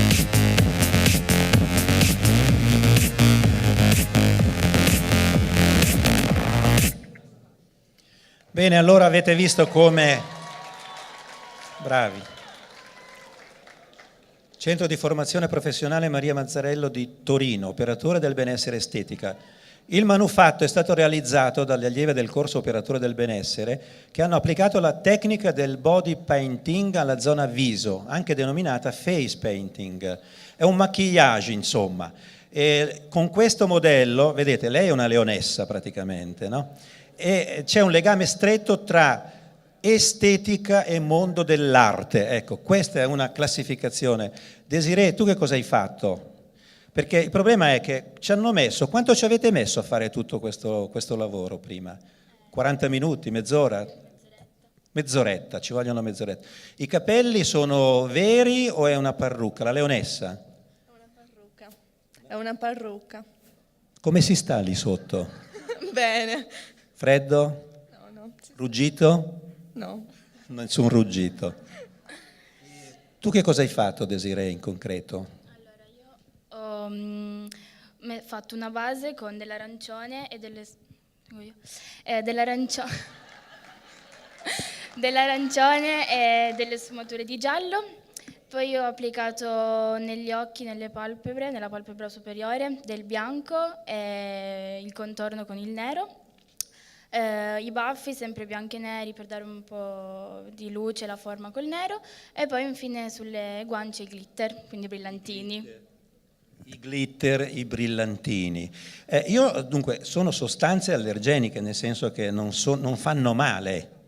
No, perché sono degli acquacolor che vengono tolti con semplice acqua e non c'è bisogno di detergenti particolari. E non c'è alcuna tossicità. Benissimo, grazie. Io direi che i fotografi adesso si devono scatenare però, perché qui abbiamo una leonessa addirittura, numero 7. Premia Stefano Quaglia. Prego, vedete, mettetevi qua davanti le due ragazze, l'insegnante, sì, lì davanti.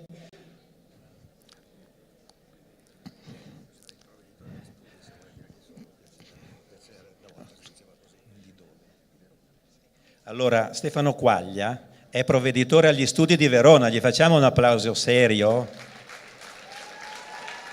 Molto bene, molto bene.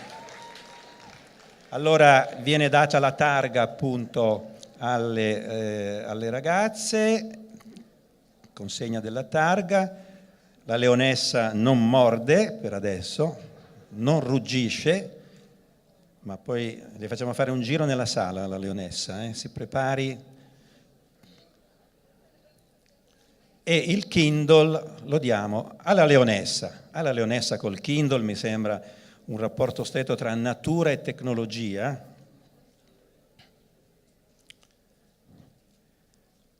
Grazie. Chiedo grazie professore, grazie signor provveditore, prego venite.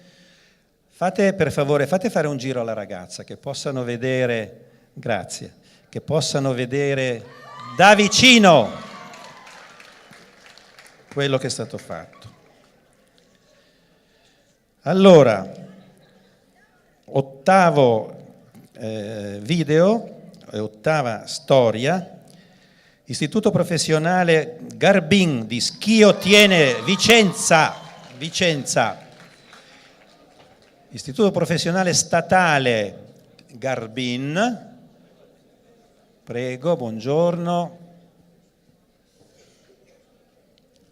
Allora, qui siamo in un campo di, diciamo così, l'indirizzo è produzioni tessili sartoriali, dico bene, il gruppo è la Petite Rose, Sara De Toni, Frigo Francesca, Reghellini Angelo, perfetto, benissimo, ci sono, la direttrice, la professoressa, chiedo scusa, rappresenta ovviamente la direttrice, la preside, quello che è, poi vi spieghiamo che cos'è, ma intanto ve lo facciamo dire in parte anche dal video numero 8.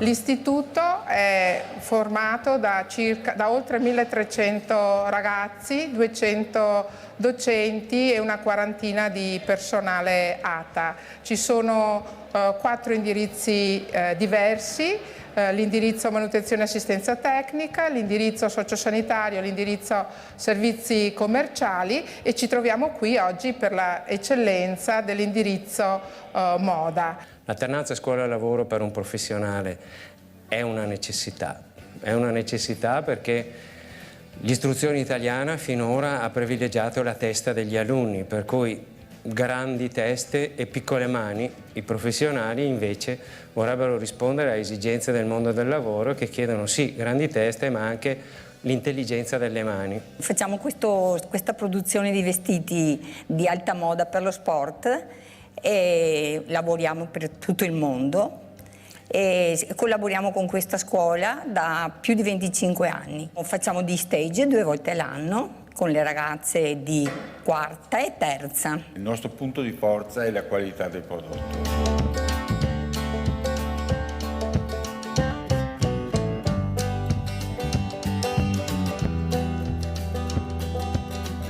Un capo si realizza partendo da un'idea.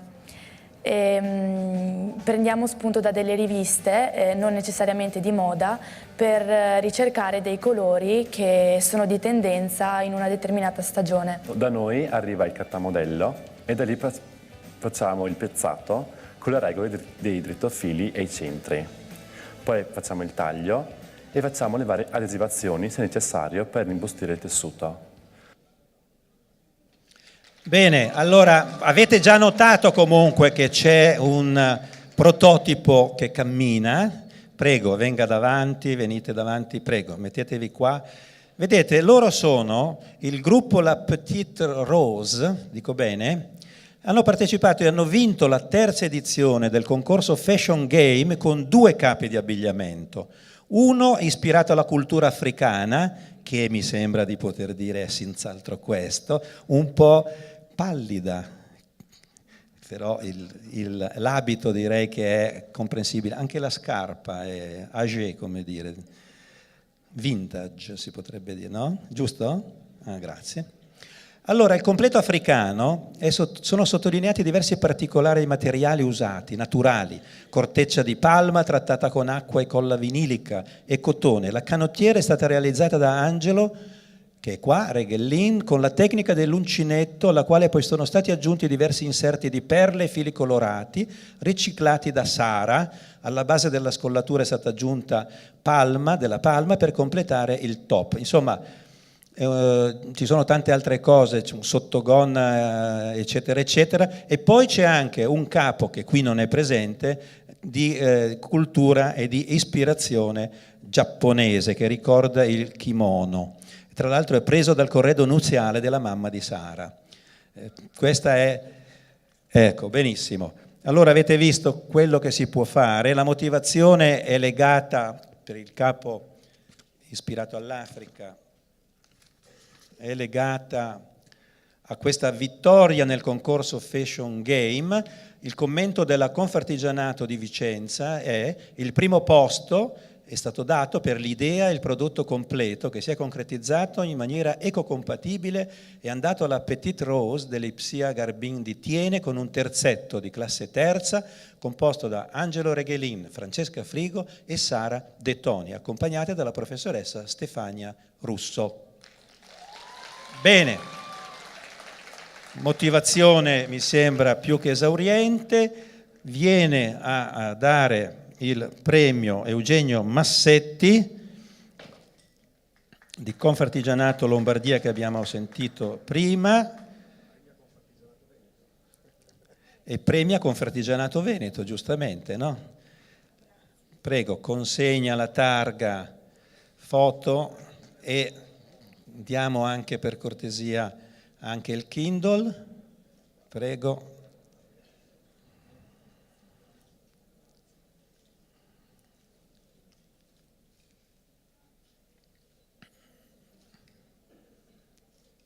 Bene, grazie e complimenti anche a voi dell'Istituto Garbin di Schio Thiene, Vicenza. E poi abbiamo una menzione speciale, abbiamo finito, un attimo solo di pazienza. Abbiamo una menzione speciale che riceverà la targa, in quanto menzione riceverà la targa, e il nome dell'istituto tecnico è Istituto Tecnico Industriale Statale Alessandro Volta di Alessandria. Nome e cognome dei premiati: Fabrizio Albini, benvenuto, portavoce, dov'è? C'è? No. Eccoli, state arrivando? Ah, si eravate messi in fondo? Complimenti. Dai, noi siamo qua. Fabrizio Albini, benvenuto. Lorenzo Dicatti, Luca Muzio, Mattia Giaccone, Cristian Cocco. Il corso di qualifica dove è stato elaborato il manufatto da premiare è elettronica e elettrotecnica. In particolare si parla, venite tranquillamente, della quinta AE elettrotecnica ed elettronica con la partecipazione di una rappresentanza della quinta AM meccanica meccatronica. Il nome del manufatto è Guardia Portal o Portal. Adesso vediamo un po' di che cosa si tratta, di capire meglio. Video numero 9.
Bene, avete visto allora, qui parliamo di calcio, di portieri della nazionale, Buffon, e non di squadre, quindi nazionale.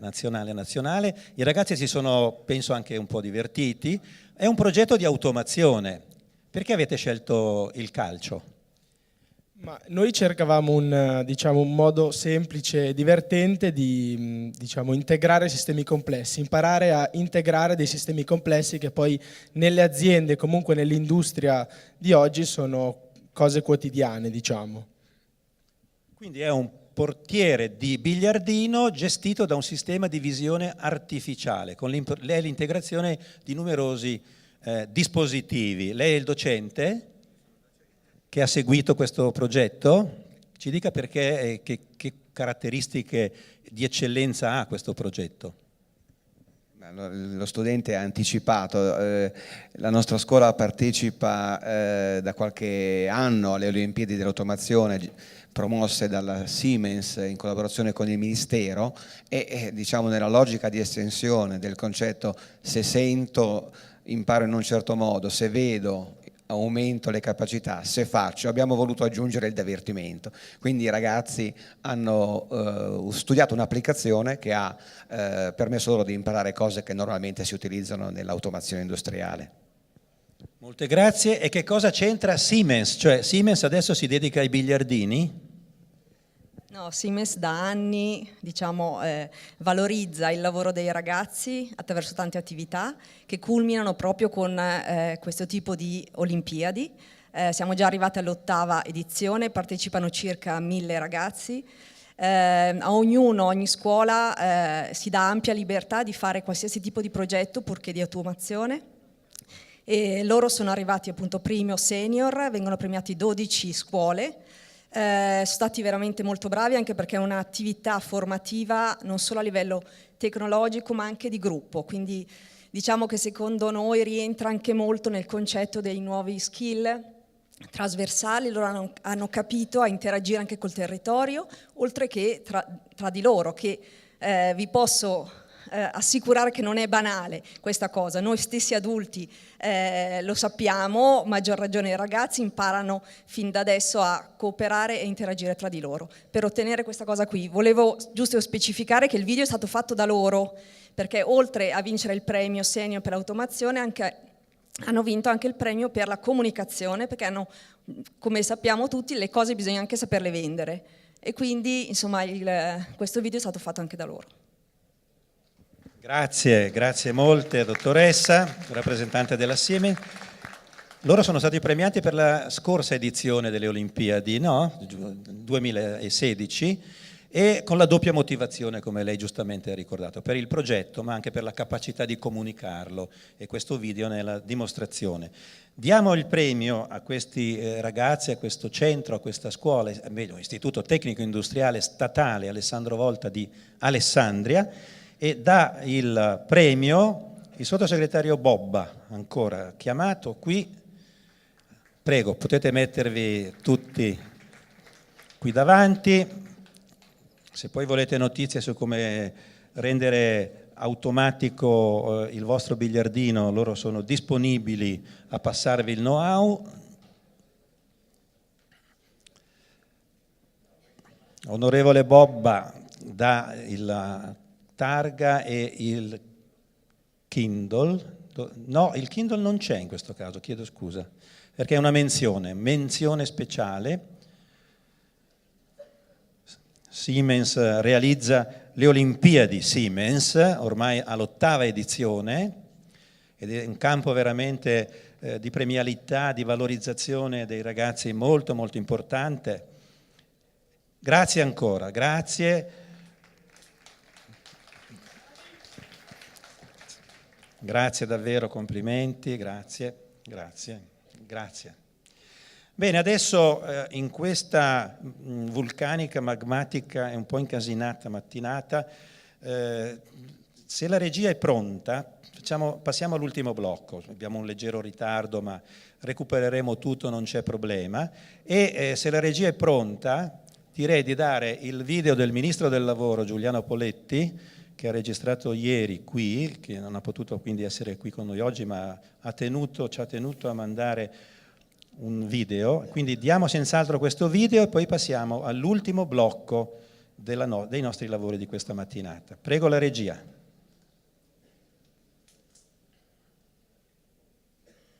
Bene, buongiorno a tutti e intanto complimenti a voi che avete vinto un campionato, ed è certamente sempre una bella notizia, ma insieme ai complimenti io credo che sia giusto fare gli auguri a chi ha messo in questa avventura il suo impegno, la sua intelligenza, la sua capacità di mettere a frutto quello che ha imparato, insieme alla sua fantasia, insieme alla sua voglia e alla sua capacità di creare qualche cosa di nuovo, di particolarmente bello e interessante. Io credo che questo sia il senso profondo delle cose che bisogna fare, che stiamo cercando di fare: collegare il mondo della scuola col mondo del lavoro, cercare di mettere insieme capacità, competenze, sapere, responsabilità, e quindi una dinamica che tiene insieme tante cose, che poi sono la vita delle persone, che poi sono la prospettiva del futuro di ognuno di noi. Quindi davvero, veramente ancora complimenti per quello che avete fatto e auguri, perché da questo spunto, da questa giornata bella che oggi potete vivere, ci sia la spinta a continuare su questa strada, a continuare a provare a fare cose. Io credo che intraprendere, quindi decidere di fare delle cose, sia una delle condizioni migliori e più positive che possiamo fare. Quindi ancora una volta veramente auguri per il vostro futuro.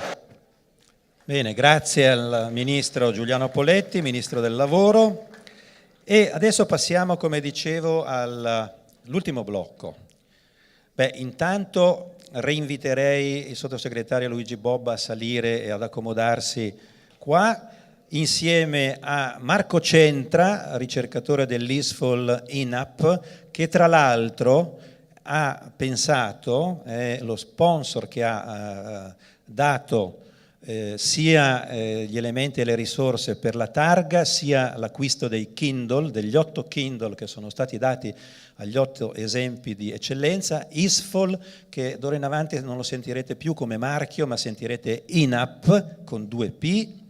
Marco, Istituto Nazionale per l'Analisi delle Politiche Pubbliche, perfetto. Quindi loro fanno monitoraggio, valutazione, ricerca sulle politiche pubbliche, ovviamente dedicate a formazione e lavoro, tendenzialmente.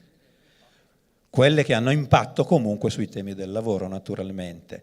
Leonardo Becchetti, professore ordinario di Economia Politica a Tor Vergata a Roma, professore Venga, e Don Enrico Perretti, che abbiamo già visto premiare una delle 8 eccellenze, responsabile formazione duale di Forma. No, si accomodi di là per favore, questa la terrei io, perché non ce la faccio più a stare in piedi.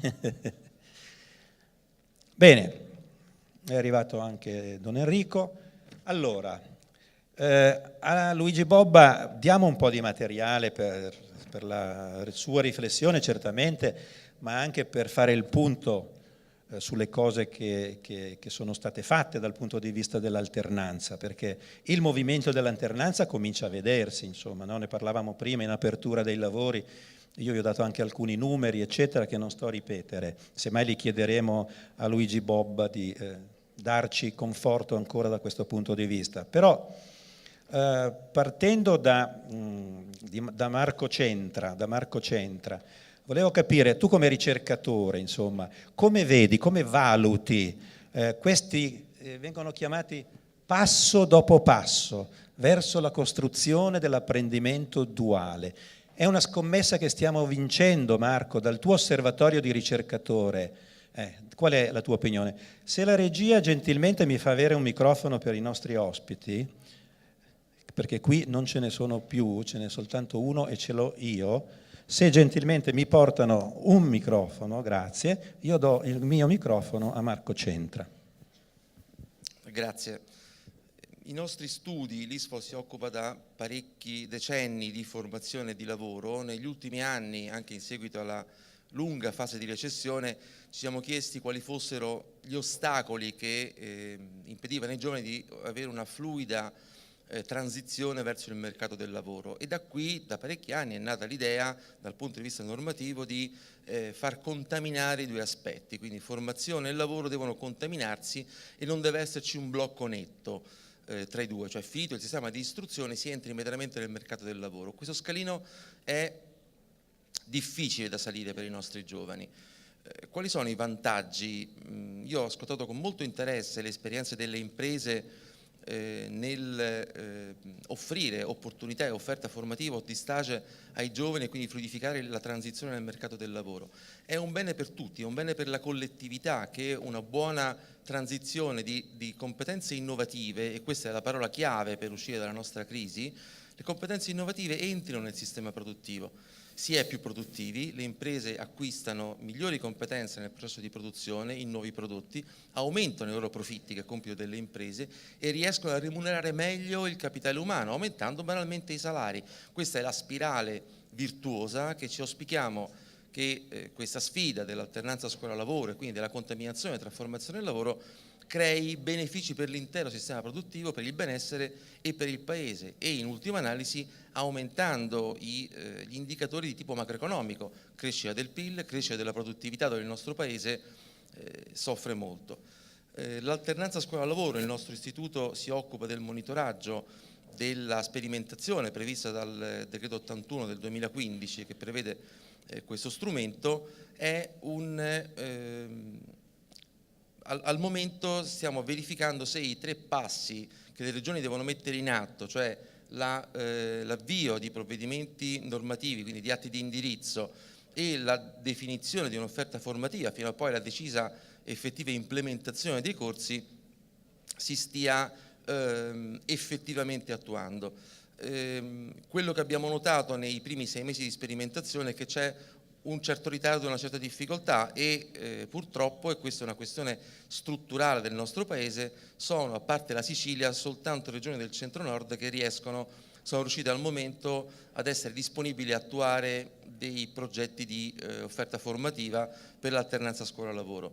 Il nostro Paese da questo punto di vista fa i conti, lo diceva prima Walter Passerini, con molti problemi strutturali, tasso di disoccupazione giovanile al 38% contro valori infinitamente minori del nostro maggiore competitor, che è la Germania, sul sistema manifatturiero, ci bloccano, ci danno una zavorra da tirare avanti che per noi è molto pesante.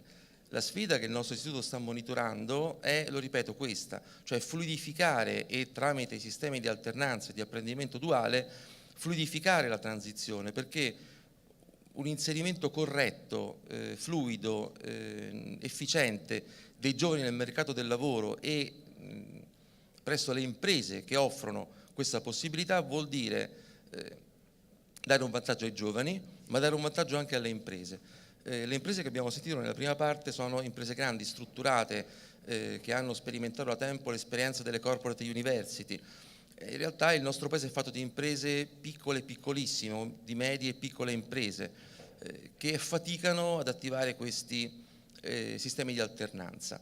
Ebbene, la nostra manifattura è questa, cioè fatta di piccole e piccolissime imprese, e crea dei blocchi nel nostro sistema produttivo poco permeabili.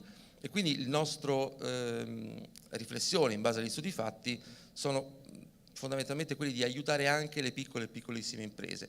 L'artigianato è un sistema a sé stante, è comunque un'eccellenza del nostro paese, e abbiamo sentito che comunque gli artigiani, la Confartigianato sono ben disposti ad attivare percorsi di alternanza scuola-lavoro.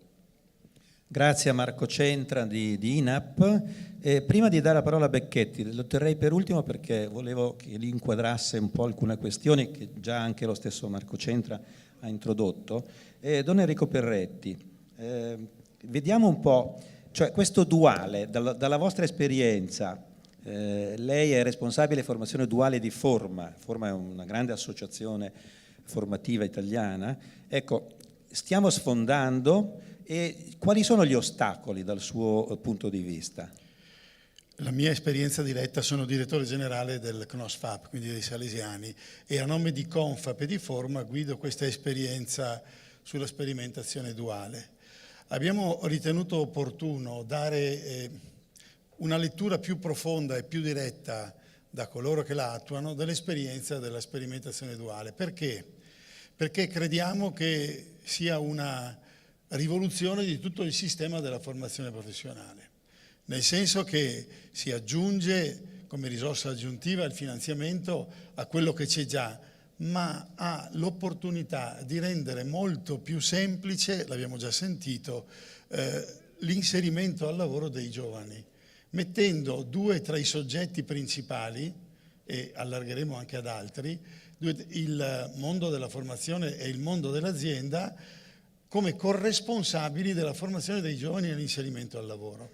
Di più è l'azienda che delega alla formazione professionale il compito di accompagnare i giovani che accoglie in alternanza prolungata e in apprendistato.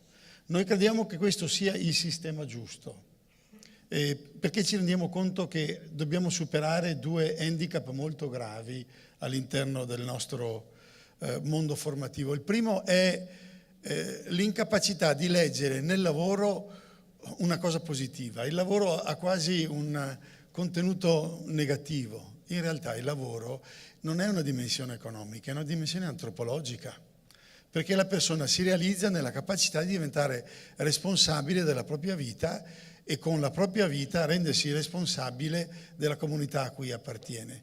Se noi con le esperienze che stiamo facendo, il duale ne è un'esperienza particolare, riusciamo a dare ai giovani la piena coscienza del lavoro come risorsa per la maturazione della propria vita, facciamo un lavoro enorme.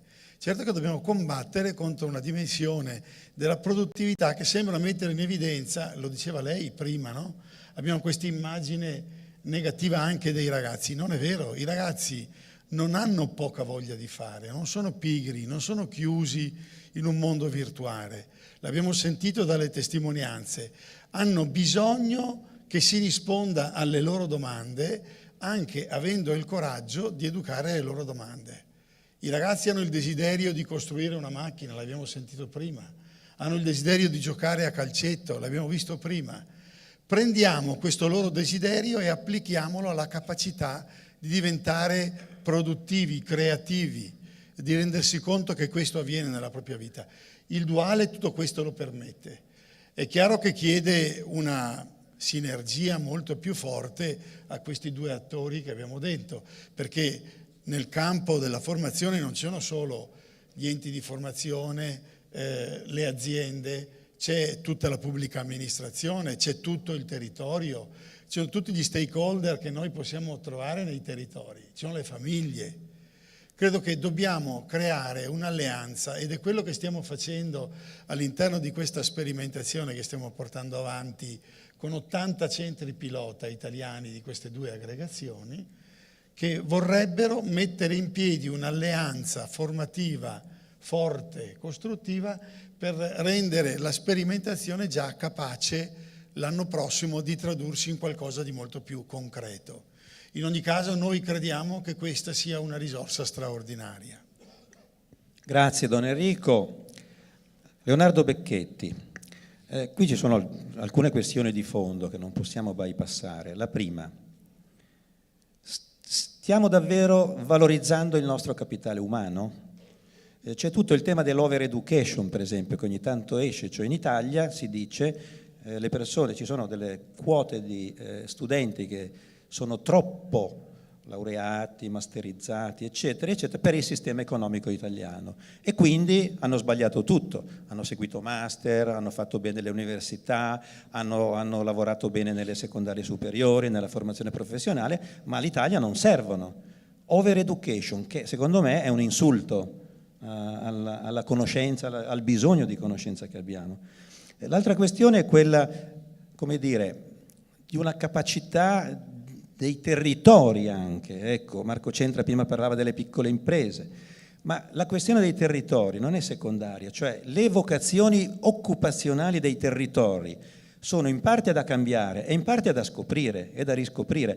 Possono essere, quando ragioniamo di nazione, di sistema Italia, una sorta di aggregazione, capacità, integrazione di più territori, perché questa è un po' la nostra natura. Terza questione un po' ideologica, c'è chi dice che queste sperimentazioni, questa alternanza, questo far lavorare degli studenti o far studiare degli apprendisti sia un modo per asservire alle imprese la cultura e l'istruzione. Lei che cosa ne pensa? Parto dalla prima cosa. Oggi diciamo va di moda parlare delle post-verità, no? Ecco, questa dell'over education è cioè delle balle. Delle balle. E in particolare due, secondo me, sono interessanti che dobbiamo sfatare proprio sul tema lavoro. Innanzitutto quella dell'over education. In tutto il mondo ogni anno in più di scolarizzazione aumenta il reddito di una persona, mediamente. Si chiamano return to schooling nella letteratura. L'Italia è un paese gravemente arretrato in termini di capitale umano. L'Italia ha la metà dei laureati di Cipro e della Lettonia, 25 contro 50%. L'Italia è un paese dove c'è una quota assolutamente più bassa della media, anzi è l'ultimo paese nell'Unione Europea come laureati nel settore ICT e come giovani nel settore ICT. E io credo che questo sia uno dei punti fondamentali del ritardo di produttività del nostro paese, cioè noi non siamo in grado di incorporare nelle aziende quegli aumenti di produttività che oggi arrivano dalla tecnologia, perché non abbiamo personale giovane, personale qualificato che faccia questo, e non abbiamo neanche l'organizzazione aziendale adatta, che faccia questo lavoro nelle aziende. Quindi quando vediamo la produttività italiana proviamo a fare questo collegamento. Ecco quindi che il discorso dell'apprendistato, questo magari è un suggerimento anche ai nostri politici, all'amico onorevole Bobba, dovrebbe proprio fare attenzione a questo punto, cioè cerchiamo di lavorare su questo tema, giovani laureati a ICT, centriamo anche ovviamente tutto quello che abbiamo sentito, ma anche su questo punto. Poi un'altra questione importante, io lavoro in un dipartimento di economia e noi siamo il primo dipartimento in Italia come corsi in inglese, come master in inglese, come studenti stranieri a Roma. Allora è molto importante anche il tipo di formazione universitaria. C'è un punto che forse può dare un appiglio al tema dell'over education. Se noi andiamo a guardare i dati dell'OECD, OECD at glance su education, c'è un fatto molto strano. L'Italia è l'unico paese dove il tasso di occupazione non aumenta dalla scuola superiore al triennio, ma aumenta solo dal triennio al biennio, cioè la scuola superiore e il triennio hanno lo stesso tasso di occupazione ed ecco che lì nasce l'idea dell'università che non serve. Con il biennio si fa 10% in più di tasso di occupazione, questo è un problema, cioè la riforma del 3+2 in Italia non ha funzionato nel senso che il triennio non riesce a qualificare abbastanza, mentre tutto lo scatto e il vantaggio arriva con la laurea. L'altra post-verità che volevo dire è quella della robotizzazione. Cioè oggi sentiamo dire, come è sempre stato quando è arrivata la macchina a vapore, dice le macchine stanno distruggendo lavoro, stanno distruggendo occupazione. Ecco, l'idea è che la macchina arrivi dal nulla, funzioni perfettamente e distrugga lavoro. Oggi abbiamo sentito storie completamente diverse. Le macchine sono progettate, sono adattate, sono modificate, vanno riparate. quindi nasce tutta una serie di occupazioni di Industria 4.0 che proprio non c'è più l'operaio che ripete meccanica, quello sì verrà sostituito, ma c'è un programmatore, quasi un ingegnere, una persona che gestisce, programma, modifica, adatta delle macchine. Io ho visto una delle aziende più belle che credo ci sono nel nostro paese, è considerato un po' il nuovo Olivetti, Loccioni. Loccioni è un imprenditore che fa fondamentalmente con l'auto di parti meccaniche eccetera per tutto il mondo. Io ho visitato l'azienda e appunto non ci sono operai, ci sono persone come quelle che abbiamo sentito qui, cioè ci sono degli artigiani che progettano, gestiscono e controllano queste macchine, quindi molto interessante questo tema. La questione dei territori, oggi assolutamente la risposta alle grandi minacce che abbiamo, cioè il lavoro a basso costo, la meccanizzazione, i flussi che si muovono incessantemente da una parte e all'altra del mondo, sono i territori che riescono ad attirare questi flussi. La ricchezza delle regioni, il 6 dicembre presenteremo un lavoro sul BES delle regioni italiane, è molto semplice. I territori possono diventare virtuosi, possono diventare ricchi, arrivare alla piena occupazione, penso a alcune zone dell'Italia, penso ai Paesi Baschi che ho visitato, su cui sono stato recentemente. Se c'è capitale sociale, se c'è innovazione, ci sono aziende, se si sanno valorizzare quelli che sono i fattori competitivi non delocalizzabili, storia, arte, cultura, incorporate, diciamo, ricchezza del territorio che non è delocalizzabile di per sé, e se ci sono poi delle istituzioni che sono in grado di restituire valore su questo territorio, quindi istituzioni non predatorie ma che restituiscono valore, penso ai dividendi sociali delle fondazioni che investono molto anche ovviamente ecco, questo secondo me è il tema fondamentale. Quanto riguarda il discorso del fatto, ecco, c'è tutta una polemica, no, assolutamente. Io credo che bisogna superare tutto questo, è importante l'esperienza dei giovani con il lavoro, credo anche che però, si è detto, a cosa serve l'alternanza scuola-lavoro? Serve anche a sintonizzare il mondo della scuola con il mondo del lavoro, cioè un problema che noi economisti chiamiamo il mismatch, cioè ci può essere contemporaneamente disoccupazione e posti di lavoro vacanti, non è detto che ci sia un incontro tra questi due mondi. L'alternanza scuola-lavoro dovrebbe aiutare questa sintonia. Io personalmente nell'università ho visto due cose che funzionano molto bene per aiutare questo incontro.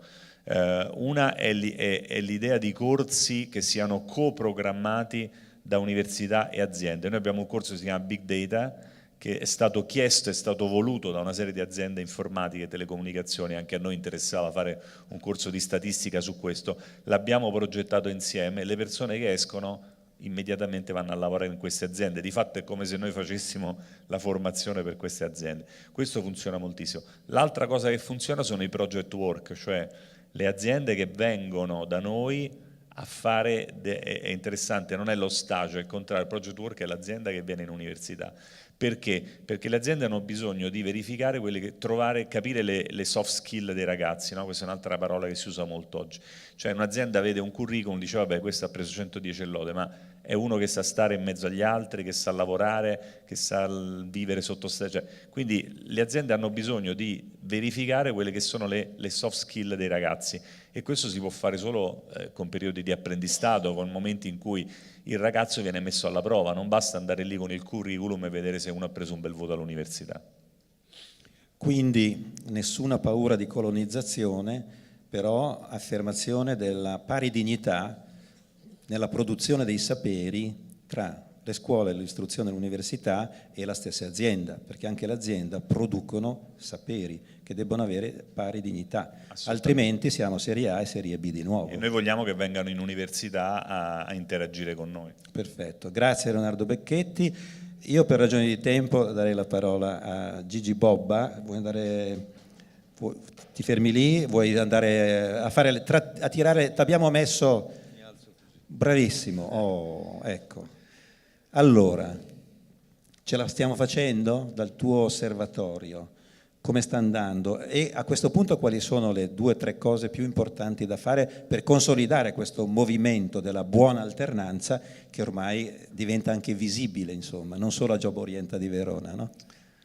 Bene, grazie a tutti, grazie a Walter per la conduzione di questa mattinata così carica di contenuti, di esperienze, di testimonianze. Anch'io cercherò di essere breve perché giunti a quest'ora è evidente che la capacità di tenuta diventa un po' difficile per tutti.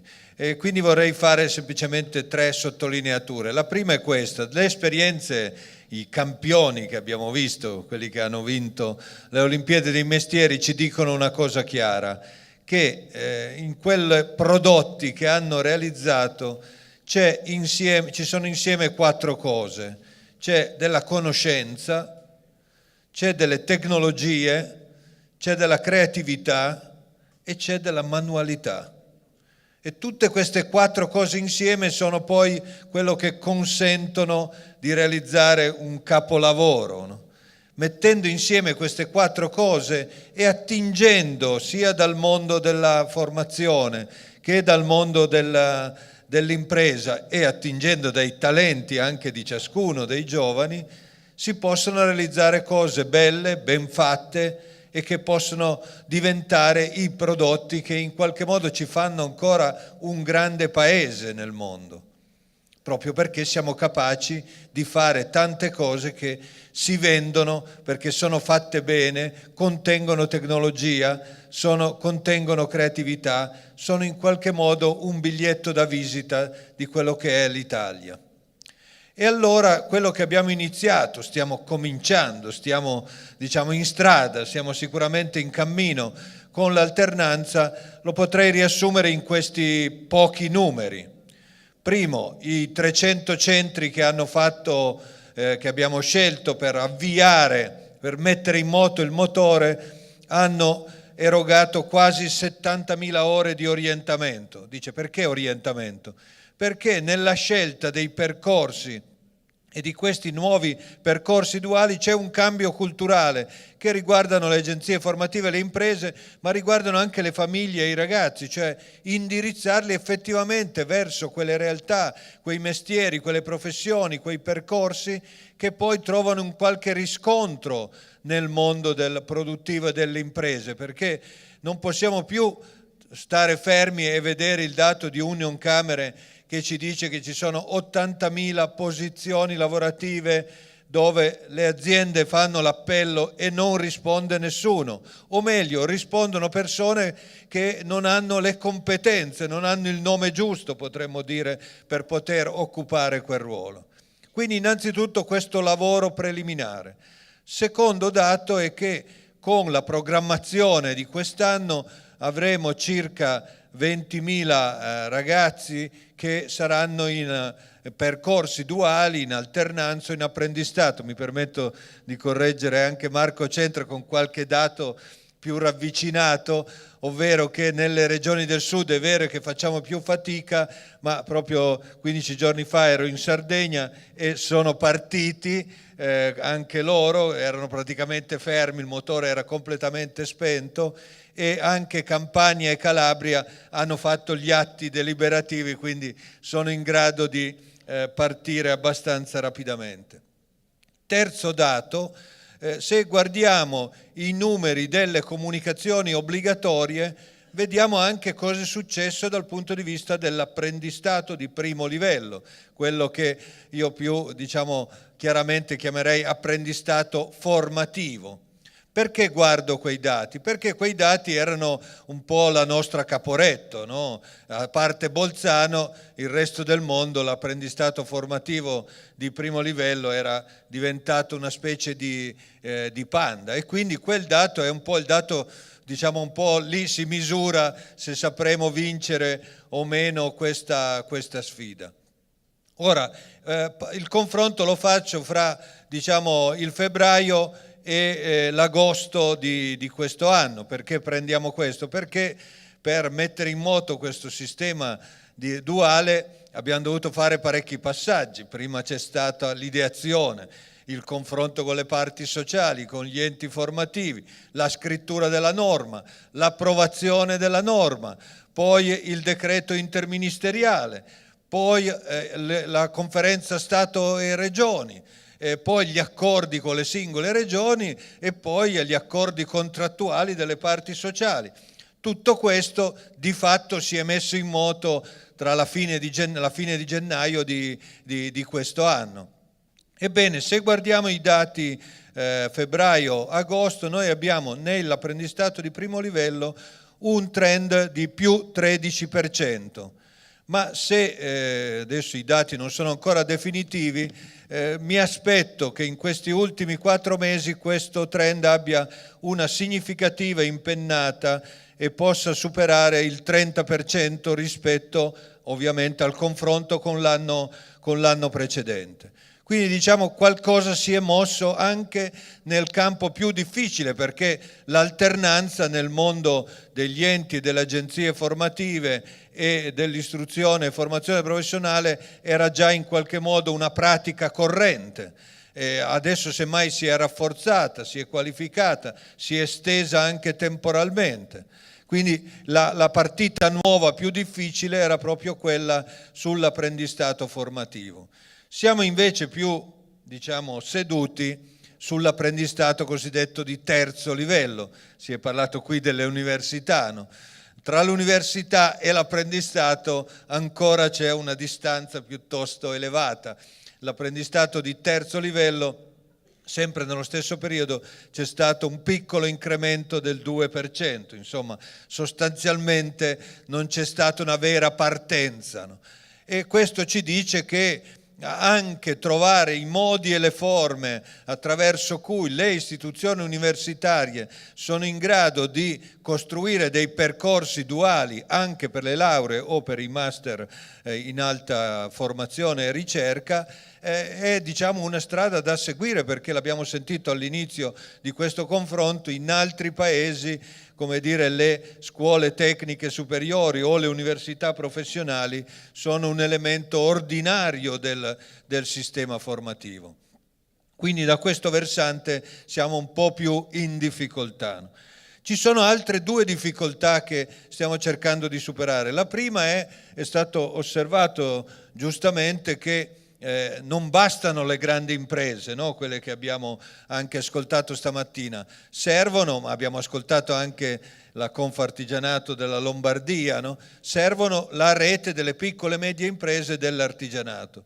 Allora proprio 2 settimane fa ho chiesto alla Presidente dei consulenti del lavoro di mettersi in moto, perché alcuni degli enti più significativi mi hanno detto: guarda che nelle piccole e medie imprese che non hanno, cultura, organizzazione, tempo, risorse per poter affrontare questi nuovi percorsi formativi, se non c'è qualcuno che gli sta accanto è difficile che succeda qualche cosa. E quindi adesso avremo un'azione coordinata di accompagnamento con i consulenti del lavoro proprio per far sì che, oltre alle grandi imprese che devono fare da traino, da esploratori, da partire prima degli altri, abbiamo anche il grosso delle realtà del sistema economico e imprenditoriale italiano. La seconda osservazione che credo vada fatta è che sarà indispensabile anche avere una formazione per i tutor aziendali, no? Perché è come un ponte, bisogna che ci siano 2 piloni perché regga l'arcata, no? E l'arcata è il nostro percorso duale, no? E se abbiamo solo il tutor formativo sul quale abbiamo fatto questo primo investimento e dall'altra parte non c'è chi risponde, il ponte rischia di non stare in piedi.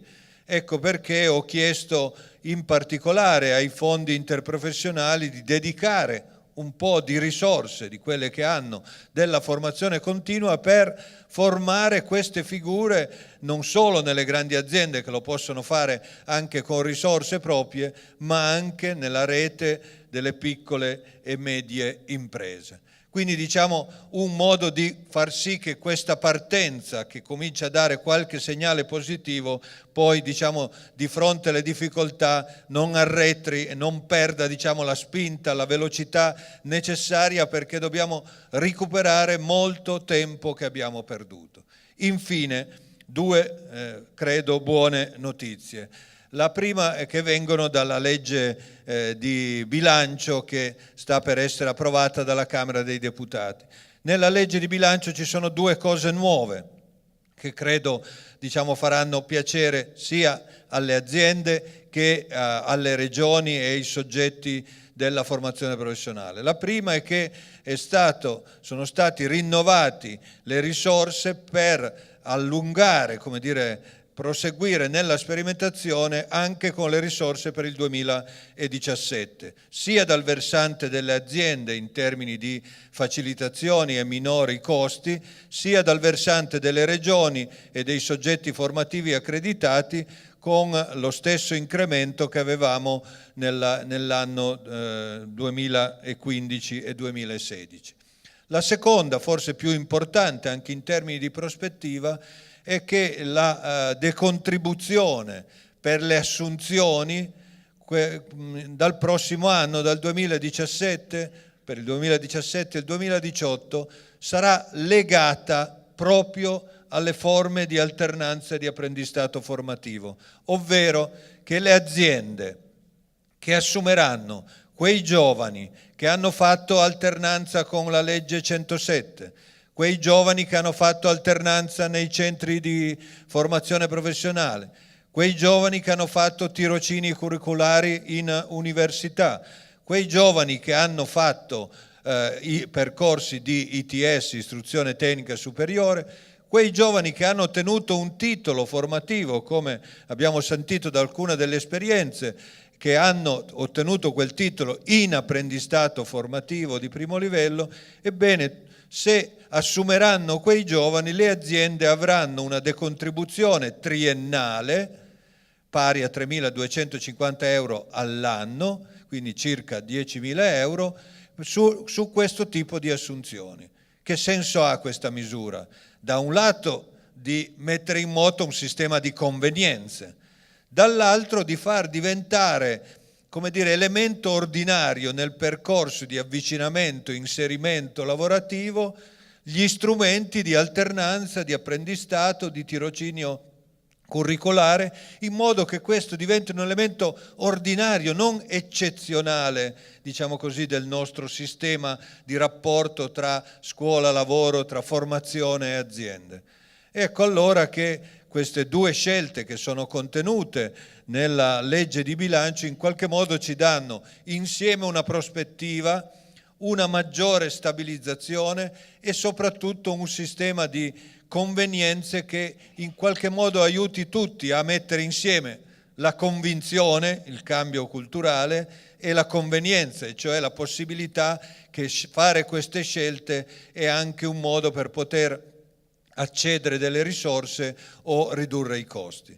Questo è un po' quello che è il punto a cui siamo arrivati e siamo in strada, il percorso è in qualche modo appena iniziato e c'è ancora molta strada da compiere, sicuramente non mancheranno gli ostacoli, sicuramente non avremo una traiettoria semplice, però vedo anche dai riscontri che ho, anche da diverse realtà aziendali e anche dalle realtà degli enti che fanno formazione, che erano un po' spaventati da questa novità. No? Nel momento in cui dalla norma, dal progetto, dalle firme degli accordi si passa nella realtà, alla fine lo spavento è un poco passato e forse si scopre potenzialità e possibilità che in qualche modo vanno a cambiare anche un po' tutto il nostro sistema di istruzione e formazione professionale. Allora forse bisogna cogliere adesso questo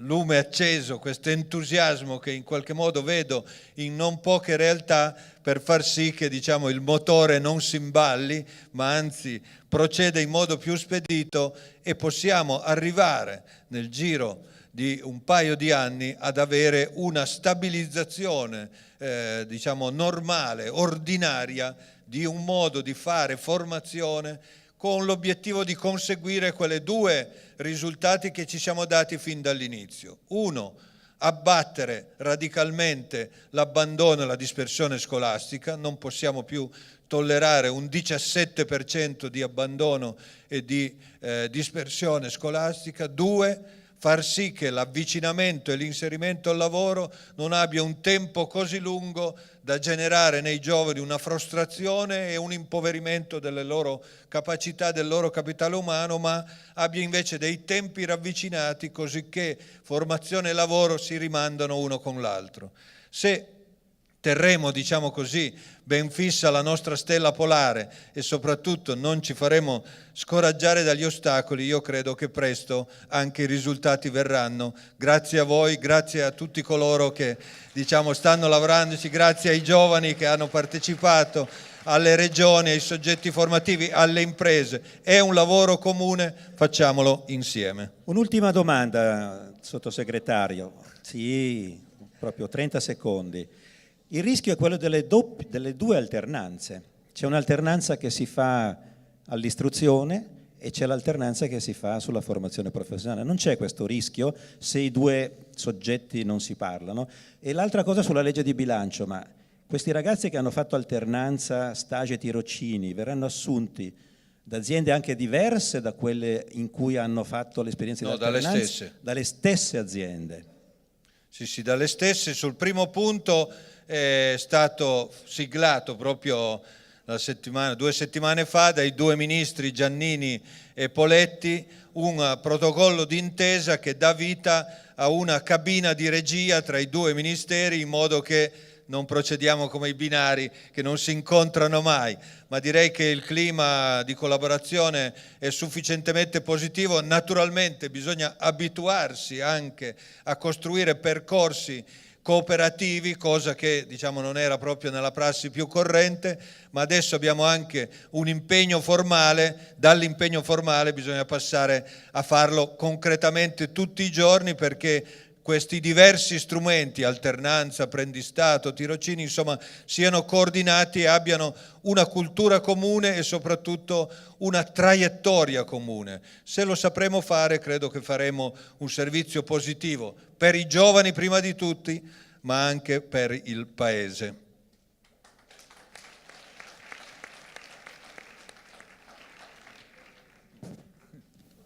È finita, È finita. Buon appetito.